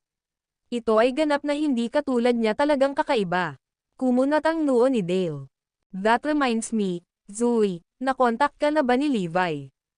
Hindi ba't sinabi niyang gusto niyang pag-usapan ang mga bagay-bagay? Tanong ni Edwin. Umiling si Zoe. Hindi pa. Pagdating sa Oakland City, parang nawala si Levi. Hindi talaga mapagkakatiwalaan ang lalaking iyon. Anong uri ng paliwanag ito? Ano ang sinusubukan niyang hilahin? Galit na galit ni Edwin. Guro, si Jerry Gott ay nasa labas at naghahanap ng madla kasama mo, sabi ng mayordomo. Sige, pasukin mo siya, dali. Tiningnan pa rin ni Dale si Jerry ng mabuti. Kasabay nito, nababaliw na si Martin matapos malaman ang pagkatalo ni Curtis. Sa totoo lang, si Jerry ang tunay na nagngangalang Science sa Air Leaderboard ng Oakland City. Dumating si Jerry sa silid ng pagpupulong sa maikling panahon. Mukha siyang mapatla at haggard na walang kapantay, na para bang kagagaling lang niya mula sa isang matinding sakit. Sa pamamagitan ng mga Diyos, Jerry, ano ang nangyari sa iyo? Lahat ay napatingin sa kanya na nagtataka. Thud. Napaluhod si Jerry sa harap ng amo ng bahay ni Lehman. Ginoo, Lehman, I'm here to request the annulment of the engagement between Ms. Lopez and myself. Nabulunan si Jerry nang makipagkasundo siya sa katotohanang hindi niya kailanman hamanin ang Diyos ng digmaan para sa kamay ni Zoe. Ano? Hindi pa ba tayo nagkasundo sa isyu niya? Bakit ang biglaang pagbabago ng puso? Halatang nagulat si Dale. Dahil ba sa ayaw mo na nagkaroon ng anak si Zoe sa iba? Dagdag ni Edwin. Malakas na umiling si Jerry. Hindi. Ito ay wala sa uri. Hindi kasi ako karapat-dapat kay Ms. Lopez. Magpatuloy-tuloy ang aking kahilingan, G. Lehman. Nakikiusap ako sa iyo. Galit na tumingin sa kanya si Dale. Ano ang iyong katwiran? Ipaliwanag mo ang iyong sarili. Ang video na ito ay edited by Herban TV. Kabanata 1174. Si Dale ang Panginoon ng isang sinaunang pamilya, isang lalaking nakakita ng lahat ng ito. Alam niya sa isang segundo na may mali dahil wala sa mga mata ng agila na matalas ang pagkaligaw ni Jerry. Kausapin mo ako. Sabihin mo sa akin kung ano ang eksaktong nangyari sa iyo sa desisyong ito. Naninindigan si Dale na malaman kung bakit umaatres si Jerry. Parang nasa bingit ng nervous breakdown si Jerry. Natatakot ako, bulong niya. Ha? Ano ang pinagsasabi mo? Natatakot sa ano? Pinindot ni Dale. Nagnganga ang ngipin ni Jerry. Huwag ka nang magtanong, Mr. Lehman. Personal ang mga dahilan ko. Mangyaring sumang-ayon sa annulment. Hindi ka ba natatakot na menas ako noon? Sumabog ang matanda. Hindi ako. I annul ang engagement, pakiusap ko sa iyo. Sasagutin ko ang lahat ng kahihinatnan, anuman ang mangyayari. Iniwan lahat ni Jerry sa sahig. Masaya kong saktan ang pamilya Lehman dahil kay Levi Garrison. Ha? Ang tahasang pagwawalang bahala ni Jerry sa kamatayan ay nagulat sa mga miyembro ng pamilyang Lehman na naruroon. Pati ang curiosity ni Zoe ay napukaw. Tungkol saan ito? Ano ang labis na ikinagulat ni Jerry Gott na naging dahilan upang siya ay lubhang desperado na ipagpaliban ang pakikipag-ugnayan? Nang makitang tumanggi si Jerry na magpatuloy pa, nadismaya si Dale. Talagang determinado kang panatilihing selyado ang iyong mga labi, hindi ba? Galit na tumango si Jerry. Oo, ito ay personal at walang kinalaman sa iba. Ang kanyang matigas ang ulo pag-uugali ay ang matanda haping baliw. Talagang kumbinsido ka na wala akong gagawin sa iyo, hindi ba? Ninong, hayaan na lang natin siya. Udyok ni Zoe. Sige, igalang ko ang kagustuhan ng aking anak na babae. Sa wakas ay pumayag si Dale. Salamat, napayuko ng husto si Jerry, nakahinga ng maluwag sa huli. Pero huwag mong isipin na hindi ko malalaman dahil sa pinili mong manahimik. Magkakaroon ako ng katotohanan, sa isang paraan o iba pa. Sigaw ni Dale. Ang araw ay naging kakaiba sa sandaling iyon. Una si Conrad Garcia, pagkatapos ay si Jerry Gott. Ano ang kinakain nila? Hindi kaya nagpasya si Jerry na mag-back out dahil natatakot siya sa bastos na Levi na iyon. Haka-haka ni Dale. Siguradong hindi, tatay. Parang hindi pa sila nagkikita. Paano kaya natakot si Levi sa ikatlong ranggo na Science sa Air Leaderboard? Imposible lang. Mabilis na kontra ni Edwin. Hindi rin nakita ni Zoe kung paano nagkaroon ng kahulugan ang haka-haka na iyon. Ang ugat ng pag-uugali ni Jerry ay dapat na mas malalim pa. Tama, nasaan ang Levi Garrison na iyon? Ipatawag mo siya dito. Gusto kong ipaliwanag niya ang kanyang sarili sa iyo ng personal. Sabi ni Dale habang piniling ibahin ang usapan. Napilitan si Zoe na tawagan si Levi. Hey, nakarating ka na ba sa Oakland City? Nandito ako kay Abigail. Anong meron? Anong meron? Ang lakas ng loob nitong lalaking to. Labis na hindi nasisiyahan si Zoe nang marinig ang mga salitang iyon mula kay Levi. Ikaw ang dapat magtanong. Hindi mo ba sinabi sa akin na pupunta ka dito para ipaliwanag ang iyong sarili? Bakit hindi ka nagpakita? Ako ay humihingi ng paumanhin. May dumating pa na mga atensyon ko. Tell you what, bakit hindi tayo magkita bukas? Parang humihingi ng tawad si Levi. Napangisi si Zoe. Mukhang sa akin ay hindi ka nagkaroon ng intensyon na gawin ito. Kung gusto mo, pumunta ka na sana sa Liman para makita ako kaagad. Sige, malapit na ako. Oras na para magpasalamat din ako sa iyong ninong. Pagkatapos ay humiwalay si Levi kay Abigail at nagmamadaling pumunta sa Liman Estate. Nang dumating si Levi, hamarang siya sa pintuan. Hindi ba ako inaasahan? Bakit ba ako ipagkait ngayon? Kumunat ang noo ni Levi. Maaari kang pumasok, ngunit hindi sa iyong mga paa. Dapat kang lumapit ng may paggalang. Malamig na sabi ni Edwin. Ano, hindi ka ba nahihiya na nawala kay Zoe nitong nakaraang taon at kalahati? Ang paghiling sa iyo na gumapang sa iyong mga tuhod ay nilayon upang linisin ka sa iyong mga kasalanan. Ang video na ito ay edited by Herban TV. Kabanata 1175. Lumuhad ka, magsisi ka, lumuhad ka, magsisi ka. Pinagmasdan ni Levi ang paligid habang ang mga gwardya ni Liman ay sabay-sabay na umalangaw-ngaw sa paligid niya. Ito ang binalak ni Dale para kay Levi. Lumuhad ka muna, mamaya kausap. Malamig na tiningnan ni Levi ang mga manonood at tila hindi siya susunod. Nasaan ang sincerity mo? Nasaan ang iyong kasalanan? Hindi ba sa palagay mo ay sapat na ang ginawa niya para matanggap mo ang iyong pagsisisi? Saway ni Edwin. Nang marinig iyon, na si Levi. Nasaan si Zoe? Nasa loob siya. Ngunit kung gusto mo siyang makita, dapat mong ipakita ang iyong halaga sa pamamagitan ng pagpapakita ng genuflect ion. Lalagyan ng nobela. Malamig na tumawa si Levi, nandito ba ako para ipaliwanag ang mga bagay-bagay, o narito ba ako para yumuko ang tuhod? Pakikinggan ka namin, nang walang tanong. Ngunit para mangyari iyon, ang pagluhod ay isang kinakailangan. Ang pamilya Liman ay lalong malupit kay Levi dahil gusto nilang maunawaan niya sa hindi tiyak na mga termino kung gaano sila hindi nasisiyahan. Gayunpaman, walang ideya si Zoe na ang kanyang pamilya ay sadyang magpapahirap sa kanya. Ito ba ang gusto ni Zoe? Tanong ni Levi. Tumanggaw si Edwin. Pero syempre, kung alam mo lang kung gaano siya kagalit sa'yo.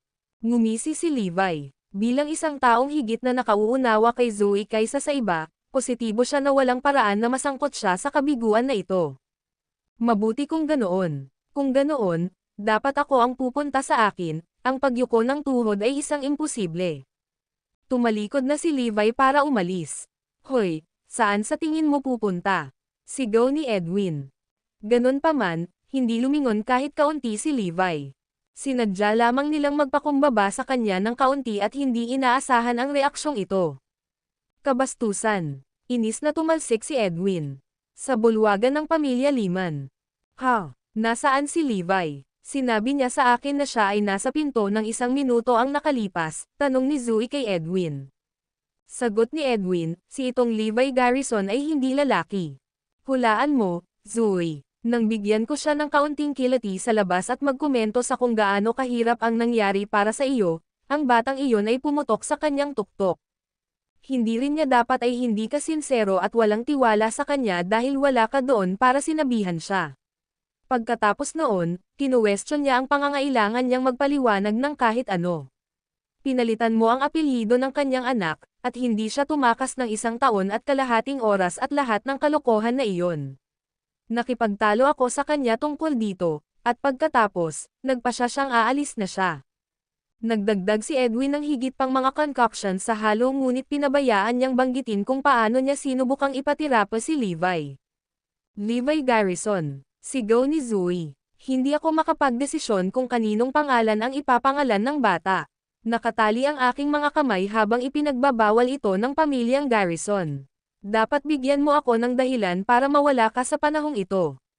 Kung hindi mo nakikita ang pangangailangan na ipaliwanag ang iyong sarili, kung gayon ay hindi ko nais na marinig ito. Napaluha si Zoe. Sana makapagbigay ako ng isang mahigpit na sampal sa mukha ng kasuklam-suklam na handgal na iyon. Napangisi si Dale. Tama, malinaw na wala siyang balak na lumiwanag sa hangin. Kung gugustuhin niya, tiyak na hindi na kailangang pumunta sa Oakland City dahil magagawa niya ito sa Northampton. Halatang pinaglalaroan niya kami. Ano pa bang dapat ipaliwanag? Iniwan niya ang kanyang asawa at ina. Iyan ang malinaw na katotohanan na nahayag. Ang pagdinig sa komento ng pamilya Lehman ay naging sanhi ng paghikbi ni Zoe. Nay, huwag kang umiyak. Huwag kang umiyak, pinunasan ni Forlivia ang mga luha ng kanyang ina gamit ang kanyang maliliit na kamay. Samantala, hindi bumalik si Levi pagkatapos umalis sa mga Lehman ngunit dumiretso sa mga Garrison. Ang video na ito ay edited by Herban TV. Kabanata 1176.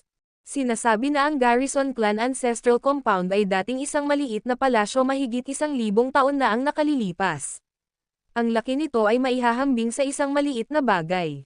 Si Levi ay nakatayo sa tuktok ng isang bundok kung saan matatanaw ang Garrison Clan Ancestral Compound sa buong kaluwalhatian nito. Kinailangan niyang aminin na ang tambalan ay itinayo sa isang pangunahing lokasyon. Sa isang malawak na hanay ng mga bundok sa likod at sa tabi nito, siniguro nito na ang sinumang kaaway ay maaari lamang umatake sa kanila mula sa harapan. Madali itong may pagtanggol. Bumantong hininga siya, hindi nakakagulat na sila ang pinakamakapangyarihang sinaunang pamilya ni Erudia. Sino ang nangahas na pumasok sa ipinagbabawal na lugar ng Garrison Clan? Isang boses ng matanda ang biglang tumawag. Nakita ni Levi ang paghinga ng isang tao at malakas na aura na mabilis na lumalapit sa kanya. Ilang segundo ang lumipas, isang matandang lalaki na puno ng snow na puting buhok ang bumungad sa kanyang likuran.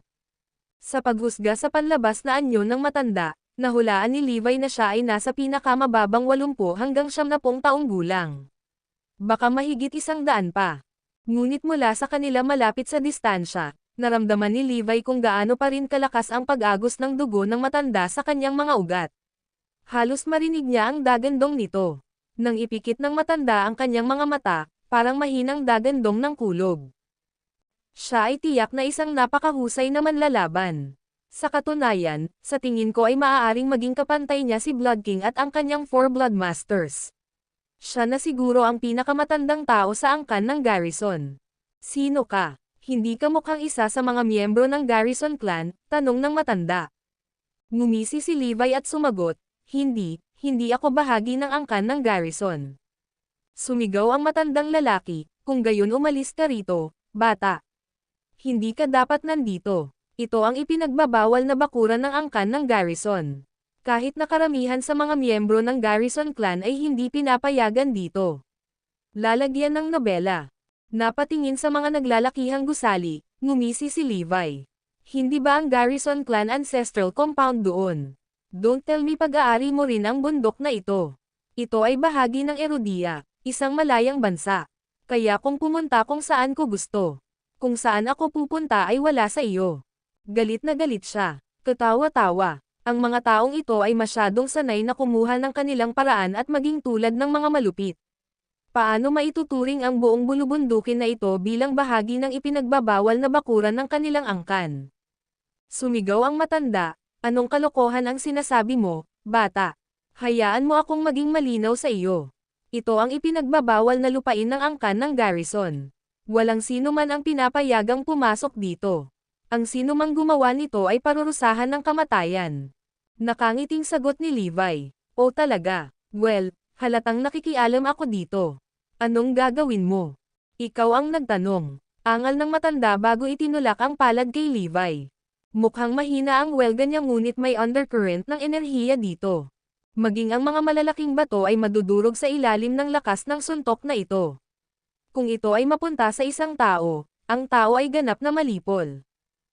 Kasabay ng pagsinghot ay lumipad ang kamao ni Levi na parang bola ng kanyan upang salubungin ang palad ng matanda. Boom! Nagtama ang kamao at palad, na naging sanhi ng isang dumadagandong na boom. Napakalakas ng kalabog na sa ancestral compound ng angkan ng Garrison, naisip nila na ang kalangitan ay bumubukas ng may kulog. Walang laban ang matanda sa suntok ni Levi. Tumalsik ang dugo mula sa kanyang bibig habang lumilipad siya pabalik ng ilang metro habang bumagsak ng malakas sa lupa. Bumungad sa kanyang mga mata ang hindi makapaniwala. Paanong ang isang suntok na mukhang normal ay naglalaman ng ganoong kapangyarihan? At mula sa isang lalaking kasing bata niya. Ito ay hindi kapanipaniwala. Gulat na tinitigan ng matanda si Levi. Hindi siya ordinaryong matanda. Ang kanyang pangalan ay Tenob Garrison, ang tagapangalaga ng Oakland City Garrison Clan. Siya ang pinakamataas at pinakamakapangyarihang tao sa angkan. Tinukoy siya ng lahat sa angkan bilang isang buhay na Diyos dahil sa kanyang katandaan siya ay 130 taong gulang. Naranasan niya ang pagbangon at pagbagsak ng ilang henerasyon at pagkilala ng lahat. Sa angkan ng Garrison, napunta ang sinabi niya. Hindi lang iyon, ngunit siya rin ang naging-ilinaw kay Damian na magiging lalaki siya ngayon. Sa katunayan, ang 3 mandirigma sa Saber Leaderboard ay sinanay din niya. Ang pinakamakapangyarihang lalaki mula sa mga nakababatang henerasyon ng angkan ng Garrison ay tinuruan niya. Ang video na ito ay edited by Herban TV. Kabanata 1177. Ang mga alingaw-ngaw ay sinabi na si Tenob ay napakalakas na ang kanyang mga gawa ay lumampas sa mga limitasyon ng tao. Pero natalo siya kay Levi. Hiniling niya, "Sino ka lang? Ang pangalan ko ay Levi Garrison. Ako ay dumating upang scout out ang Garrison Clan Ancestral Compound ngayon. Bukas, personal akong darating sa iyong mga pintuan. I had no choice but to retaliate since you pushed me," sagot ni Levi sa galit na tono. Levi Garrison. Bulong ni Tenob sa kanyang sarili ang pangalan. Bigla niyang naalala kung saan niya narinig ang pangalan. Ikaw. Bagamat umatras si Tenob sa mga bundok sa likod ng compound ng angkan ng Garrison upang magsanay ng kanyang martial arts, alam pa rin niya ang nangyari kay Erudia at sa angkan ng Garrison. Kaya, alam niya ang tungkol kay Levi Garrison. Naalala niya ang alam niya sa nakababatang lalaki, hindi niya maiwasang mapabuntong hininga. Si Damian ay kilala ng lahat bilang isang henyo. Gayunpaman, kung ikukumpara kay Levi, siya ay halos wala. Ano ang nawala sa angkan ng Garrison? Sige, pupunta ulit ako bukas. Sana hindi ka na makialam nun. Kung hindi, wala akong magagawa kundi patayin ka. Lalagyan ng nobela. Pagkasabi nun ay umalis na si Levi. Samantala, nagkakagulo ang Garrison Clan Ancestral Compound. Dahil sa naunang kaguluhan, napagtanto nilang may nangyari sa ipinagbabawal na bakuran. Nagmamadaling lumapit sina Tyrone at Damian para tingnan kung ano ang mali. Tanong ni Tyrone, "Elder Tenob, may nangyari ba?" Sa halip na sagutin sila, iniutos ni Tenob, "Umuwi ka na." Nagpalitan ng natatarantang tingin sina Tyrone at Damian. Ano lang ang nangyayari? May malaking bagay na tila gumagalaw sa Oakland City habang ang mga kakaibang pangyayari ay nangyayari sa lahat ng dako. May mga alingaw-ngaw na ang pamilya ng imperial at mga maharlikang pamilya ay nagtipon at gumawa ng isang malaking bagay. Gayunpaman, sa kabila ng pagiging isa sa mga sinaunang pamilya, ang mga Garrison ay walang narinig tungkol dito. Pagkatapos ay mayroong katotohanan na si Conrad Garcia ay napilayan. Sa kasamaang palad, hindi nila mahanap ang anumang mga pahiwatig tungkol sa kung sino rin ang gumawa nito. Ngayon, kahit si Tenob ay kumilos ng kakaiba. Dahil okay ka, Elder Tenob, aalis na kami. Ang mag-ama ay umalis sa ipinagbabawal na lugar. Nakaramdam si Damian ng pagkabalisa sa loob niya. "Pare, sa tingin ko may masamang mangyayari. Nararamdaman ko ito sa aking bituka." Malungkot ang ekspresyon ni Tyrone habang sumagot, "I get the feeling it's going to be something to do with Levi." Ang damn jinx na iyon ay talagang nagdadala ng kamalasan sa kanya saan man siya magpunta. Puro masasamang bagay lang ang nangyari simula nung itsura niya. Nabalitaan ko pa na pupunta siya dito. Tumanggaw si Damian bilang pagsang-ayon. Kumbaga, pupunta siya rito bukas. Sige, talagang aalisin ko ang dumb brat na iyon minsan at para sa lahat. Isang nakamamatay na kislap ang sumilay sa mga mata ni Tyrone habang sinasabi niya iyon. Sa kabilang panig ng mga bagay, hindi pa nakakalayo si Levi sa compound ng angkan ng Garrison nang biglang may matikman siyang maalat at metal sa kanyang bibig.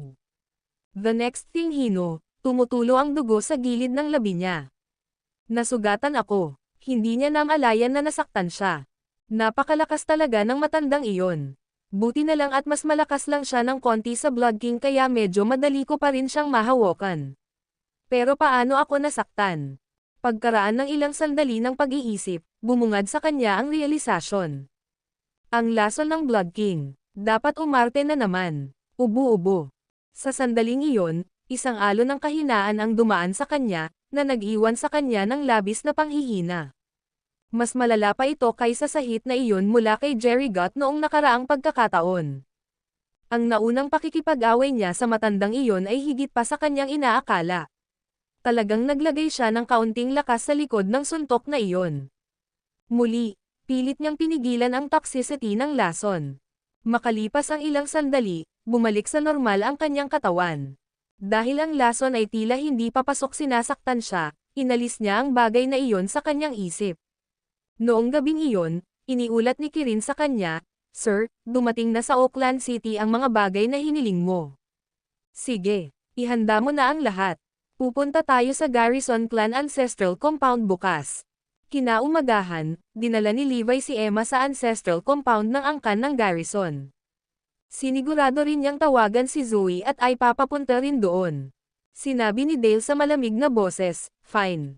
Puntahan din natin. Gusto kong makita niyang ipaliwanag ang lahat ng ito." Ang video na ito ay edited by Herban TV. Kabanata 1178. Kaya, dinala ni Dale si Zoe at ang mga miyembro ng konseho ng pamilya Lehman sa tambalang ninuno ng angkan ng Garrison. Hindi lang siya, dinala rin ng padre de Pamilya Garcia na si Zed ang mga miyembro ng konseho niya doon. Si Flynn Hurst, ang pinuno ng pamilya Hurst, ay sumama rin sa kanyang mga miyembro ng konseho. Ang mga Hurst ay isa pang sinaunang pamilya. Lahat ng 8 sinaunang pamilya ng Oakland City ay patungo sa Garrison Clan Ancestral Compound. Mula sa pamilyang Stewart, pinangunahan ni Asher Dragon ang kanyang mga miyembro ng pamilya doon. Ang pamilya Preston, ang pamilya Meyers, ang pamilya Cuvier. Sa katunayan, ito ay parang isang malawakang exodus habang ang lahat ng makapangyarihang pamilya ay dumagsa sa Ancestral Compound ng Garrison Clan. Lahat ng imperial, royal, quasi-royal at prominenteng pamilya ay nagtitipon din doon. Nagkagulo ang Oakland City. Mamahaling kotse pagkatapos ng marangyang kotse ay tumakbo sa mga kalye, lahat ay papunta sa isang beeline para sa Garrison Clan Compound. Ito ay hindi kapani-pani walang malamang na mayroong higit sa 1,000 tao ang magtitipon sa compound ngayon. Ito ay isang turnout na hindi inaasahan ng angkan ng Garrison. Paanong ang isang tulad ni Levi ay nagawang maging sanhi ng napakaraming tao na dumating? Sa Garrison Clan Ancestral Compound, lalagyan ng nobela. Kagabi, nagpadala ng utos si Tenob sa lahat ng miyembro ng pamilya. Ang mga miyembro mula sa angkan ng Oakland City ay babalik sa compound sa loob ng araw. May mahalagang bagay siyang dapat ipahayag sa kanila. Ang buong angkan ng Garrison ay nagkakagulo sa mensaheng iyon. Ang kakaiba pa ay kahit si Tyrone ay walang ideya sa nangyayari. Ito ay isang utos mula mismo kay Elder Tenob. Maging siya, ang pinuno ng angkan, ay kailangang sumunod sa nakitang lalaki. Kaya lahat ng miyembro ng Garrison Clan ay kailangang bumalik sa kanilang pinagmulan. Kahit umaga pa, karamihan sa kanila ay nakarating na. Ang iba ay papunta na. "Pare, nakatanggap lang ako ng balita kay Edward. Nakabalik na sina Tito Yancy, Lyle at Micah," sabi ni Damian. Tuwang-tuwa si Tyrone sa balitang ito. Sina Yancy, Lyle at Micah ay kanyang mga kapatid. Sila rin ang pumili ng 3 mandirigma sa Saber Leaderboard ng Erudia. Kasama si Tyrone, karaniwang tinatawag silang 4 Dragons ng Garrison Clan. Sila rin ang pinakamakapangyarihang tao sa ikalawang henerasyon ng angkan ng Garrison. Malaki ang paggalang ni Damian sa kanyang 3 tiyuhin. Sila ay sinanay mismo ni Elder Tenob at natutunan ang lahat mula sa kanya. Nakakapagtaka ba na nagawa nilang maging 3 sa Saber Leaderboard? Iyan ang pangarap ng hindi mabilang na mga mandirigma sa Erudia. Ang bawat solong manlalaban ay naisip na isang hindi kapani-pani walang karangalan na makapasok sa leaderboard. Nakangiting nagpatuloy si Damian, nandito rin sina Brandon, Greg, Herbert at Hayner. Ang 4 na lalaking iyon ay pawang mula sa kanyang henerasyon at bawat isa ay napakalakas na mandirigma sa kanilang sariling karapatan. Lahat sila ay may pwesto din sa Saber Leaderboard. Sina Bert at Lincoln, na napiling sumali sa Hidden Dragon Soldier King Training Camp, ay bumalik din para sa okasyon. Gayunpaman, ang huling dalawa ay hindi sapat na karapat-dapat para matendaan ni Damian kaya hindi siya nag-abala na dalhin sila. Bakas sa mukha ni Tyrone ang pagtataka. Nagtataka ako kung ano ang gustong ipahayag ni Elder Teneb na kailangan niyang bumalik sa lahat. Nakakunot ang noo, iminungkahi ni Damian, tiyak na may kinalaman ito sa nangyari kagabi. Kung ganoon, dapat may maganda, di ba? Baka gusto ni Elder Teneb na ilabas ang pamana ng pamilya. Hula ni Tyrone. Kung gaano kakilala ang angkan ng Garrison ngayon, walang paraan na may masamang mangyari sa kanila. Lalo na dahil ang tagapangalaga ng angkan ng Garrison, si Teneb, ang nagpahayag ng anunsyo na ito. Oo, eksakto. Ito ay dapat na isang bagay na mabuti. Wala naman sigurong masamang sasabihin. Buong pusong sumang-ayon si Damian. Tyrone added confidently, "It must be a auspicious occasion for the clan." May ibibigay ba sa akin si Elder? Kung tutuusin, nakita ng lahat kung gaano ako nagsumikap para matulungan ang angkan na ito na umunlad. Sa sandaling iyon, ang isa sa mga katulong ay nagmamadaling pumasok para ipaalam kay Tyrone, "Sir, sa hindi malamang dahilan, maraming tao mula sa ibang pamilya ang nagtitipon sa labas. At ang kanilang bilang ay patuloy na tumataas." Bilang tugon, masayang ngumisi si Tyrone. Bueno, normal lang nagugustuhin ng ibang pamilya na pumunta rito para masaksihan ang magandang okasyong ito. Ngunit ang jinx na iyon, si Levi Garrison, ay darating din. Ang video na ito ay edited by Herban TV. Kabanata 1179. Sa pagbanggit kay Levi, nagdilim ang ekspresyon ni Tyrone. Napakalungkot. Ito ay dapat na isang pinagpalang araw para sa angkan ng Garrison ngunit darating pa rin ang blasted brat na iyon. Isang mapang-asar na tingin din ang bumungad sa mukha ni Damian. Para sa kanya, si Levi ay walang kabuluhan, ni isang taong karapat-dapat na tawaging kalaban. Ngunit siya ay pumupunta rito ngayon sa lahat ng araw. Si Damian ay nag-propose sa kanyang ama, ang pagpapaalis sa kanya ngayon ay magpapahiya sa amin bago ang ibang pamilya. Siguro kailangan muna nating tingnan kung ano ang gusto niyang gawin. Oo, mula sa kanyang mas mataas na posisyon, kitang-kita ni Tyrone ang plaza sa labas ng gate. Sa kasalukuyan, ito ay napuno ng dagat ng mga sasakyan at lalo pang lumalawak habang siya ay nanonood. Sumigaw siya, "Nakikita mo ba iyon? Ganito kalakas ang angkan ng Garrison. Mahigit 10,000 tao ang nandito dahil may major event tayo." Inakala ng lahat ng miyembro ng angkan ng Garrison na narito ang lahat dahil sa kanilang pagsamba sa mga Garrison. Hindi nila alam, karamihan sa mga pamilya ay hindi talaga nandito para sa kanila. Pagkaraan ng ilang sandali, dumating ang lahat ng miyembro ng Oakland City Garrison Clan. "Nandito na ba si Elder Teneb?" tanong ni Tyrone. Si Damian, nakagagaling lang sa Forbidden Grounds, ay sumagot, sabi niya lalabas siya kapag oras na. "Sige, kung ganoon, baka lumabas muna tayo at harapin muna si Levi." Kaya naman, pinangunahan ni Tyrone ang mga miyembro ng konseho pababa sa plaza sa harap ng kanilang mga tarangkahan. Sa sandaling iyon, ang plaza ay puno ng mga tao mula sa lahat ng mga pamilya. Mula sa mga sinaunang pamilya hanggang sa mga kilalang pamilya, bawat pamilya ay dumating kasama ang kanilang mga kinatawan at miyembro ng konseho. Ang unang malaking plaza ay puno ng napakaraming tao. Sa totoo lang, halos lahat ng mga tao doon ay wala sa sarili tungkol sa nangyayari. Anong ginagawa nila dito? May mangyayari ba dito ngayon? Lalagyan ng nobela. Ang mga tao ay parang isang kaibigan ng mga tupa, na sinusunod ang ginawa ng iba pang kaibigan. Dahil narinig nila na darating ang ibang mga pamilya, nagpasya silang sumama din. Ang 8 sinaunang pamilya ay narito upang tingnan kung ano ang magiging desisyon ni Teneb. Ang pamilya Liman ay may pangalawang dahilan upang pumunta doon dahil gusto nilang marinig ang paliwanag ni Levi. Ang mga nakakaalam ng tunay na pagkatao ni Levi ay nandito para suportahan siya, syempre. Kaya, halos mahati ang karamihan sa 4 na grupo. Nagkatinginan ang lahat ng may pagkalito. Noong una ay inakala ni Tyrone na narito ang mga taong ito para sambahin ang angkan ng Garrison. Ngunit sa paghakbang sa plaza, Naramdaman niyang may mali. Kahit siya ay clueless kung ano ang gagawin. Ginoo, Garrison. Nasaan si Levi Garrison? Si Dale ang unang bumasag sa katahimikan. Sandaling natigilan si Tyrone bago sumagot, Mr. Lehman, hindi darating si Levi. Galit na galit, umungo si Dale, ibig mong sabihin niloko tayo ng brat na iyon. Hindi man lang siya sasama. Halatang nagalit si Zoe doon. Naguguluhang tanong ni Tyrone, ha?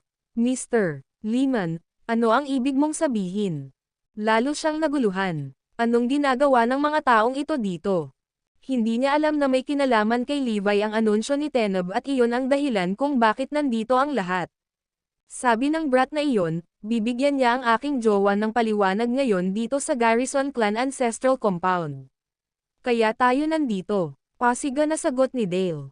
Galit na sagot ni Tyrone, pero wala si Levi. I think nagsinungaling siya sayo. Wala na siyang lakas ng loob na pumunta dito.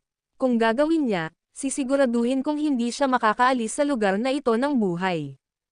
Ha ha ha, biglang umalangaw-ngaw ang tunog ng masasayang tawanan. Narito si Levi Garrison. May sumigaw. Tulad ng dagat na pula na nahati bago si Moises, ang karamihan ay naghati sa gitna upang bigyang daan si Levi. Humakbang pasulong si Levi habang nakapikit si Emma sa likuran. Si Kirin at ang apat pa ay sumusunod din kay Levi.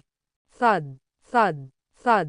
Ang lupa ay tila nanginginig sa ilalim ng mga paa ng lahat. Ang dahilan ng mini-earthquake ay ang Black Tortoise, na may bitbit na kabaong at lapida sa kanyang likod. Pumalakpak, pumalakpak. Inihagis niya ang kabaong at ang lapida sa lupa sa harap ng gate ng compound ng Garrison Clan. Pagkatapos, malinaw na ito ang eksaktong kabaong at lapida na ipinadala ni Damien kay Levi dati. Ibinabalik sila ni Levi sa kanya. Ang video na ito ay edited by Urban TV.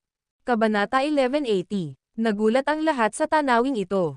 Gaano nga ba talaga kalaki-laki at mayabang si Levi na magdala ng kabaong at lapida sa tahanan ng pinakamakapangyarihang sinaunang pamilya sa Erudia? Ito ay isang sinadyang provocation. Nagsalubong ang kilay ni Damien habang namumula ang mukha sa galit. Nakilala niya ang dalawang bagay na iyon. Ibig ba niyang ibalik ang mga ito sa akin? Insolent B****. Lalong nagalit si Tyrone. Akala niya ay nandito si Levi para makaawa sa kanya, pero halatang nandito ang binata para gumawa ng eksena. How dare a bastard child like him na tuyain ang pinakamakapangyarihang sinaunang pamilya ni Erudia?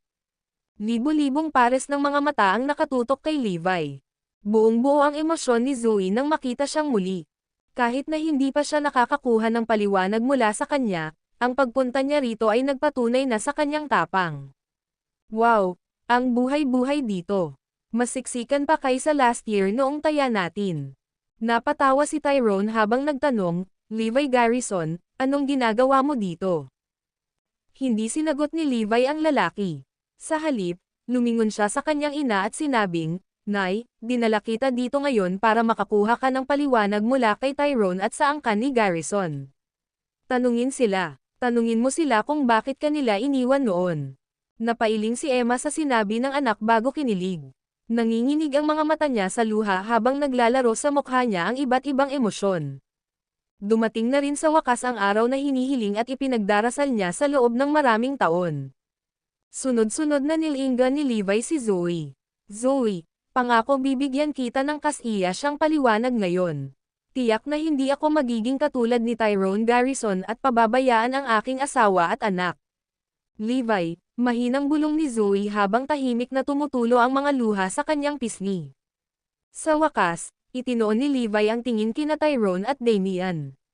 Ngayon, ako, si Levi Garrison, ay sisire sa angkan ng Garrison. Ipapakita ko sa lahat kung gaano kaina at walang kapangyarihan ang tinaguriang pinakamakapangyarihang sinaunang pamilya sa Erudia sa harapan ko. Sa sandaling umalis ang mga salitang iyon sa kanyang mga labi, lahat ng naruroon ay humagalpak sa malakas, mapanuksong tawa. Napabalikwas pa ang mga miyembro ng angkan ng Garrison habang humahagalpak sila ng tawa. Sila ay lubos na namangha na inakala ni Levi na kaya niyang tanggapin ng mag-isa. Gaya ng sinasabi nila noon, ang angkan ni Garrison ay may higit sa 1 taon na halaga ng kapangyarihan at mga libu-libong sa likod nito.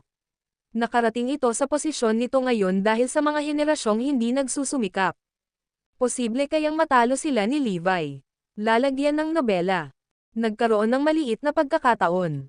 Gayunpaman, ito ay tulad ng isa sa 1,000,000 pagkakataon. Hahaha. Interesting. Napaka-interesante. Noon pa man ay natutuwa si Tyrone na makita ang mga taong hindi niya gaanong mahalaga na subukang kumilos ng matigas sa harap niya. Para itong langgam na nagsasabing makapangyarihan ito bago ang dragon. Emma, sabik akong makita kung anong klaseng kakayahan mayroon ang anak mo ngayon. Sa sinabi nito, nanlamig ang ekspresyon ni Tyrone. Tito. Opo, Ginoo. Si Titus, isa sa mga pinakabatang gwardya ng Garrison clan, ay humakbang pasulong. Isa rin siya sa mga challenger para sa taya noong nakaraang taon. Taluin mo siya, utos ni Tyrone. Boom! Agad na pinadyak ni Titus ang kanyang mga paa sa lupa, nag-iwan ng 2 malalim na bakas. Paglukso sa ere, binato ni Titus ng marahas na suntok si Levi. Ang lakas sa likod ng kanyang suntok ay naging sanhi ng pagsipol ng hangin sa kanyang kamao. Damang-dama ng lahat ang init na nabubuo mula rito dahil parang mga talom ng labahan na humahampas sa kanilang mga mukha. Palibhas ay nakakamit ang gayong kapangyarihan sa murang edad, si Titus ay isang tunay na henyo pagdating sa martial arts. Masyadong mahina. Mahinang komento ni Levi. Wham! Ang kanyang binti ay kumikislap pataas upang tumama ng isang sipa sa tiyan ni Titus, na nagpapalipad pabalik sa lalaki. Thud! Matapos ang mahigit 12 metro, sa wakas ay bumangga si Titus sa isa sa mga batong leon na nagbabantay sa mga tarangkahan. Nakadapa sa lupa, hindi na siya muling bumangon. Ang lahat ay lubos na natulala. Wala sa mga miyembro ng Garrison clan ang umaasa na si Levi ay isang martial arts expert din. Kahit si Emma ay hindi alam iyon. Ay ito, malungkot ang mga ekspresyon sa mukha ng mga miyembro ng Garrison clan. Masyado siyang mahina, gusto kong ipaglaban ang pinakamalakas mo. Sigaw ni Levi kay Tyrone habang nakatitig ng diretso sa mga mata nito.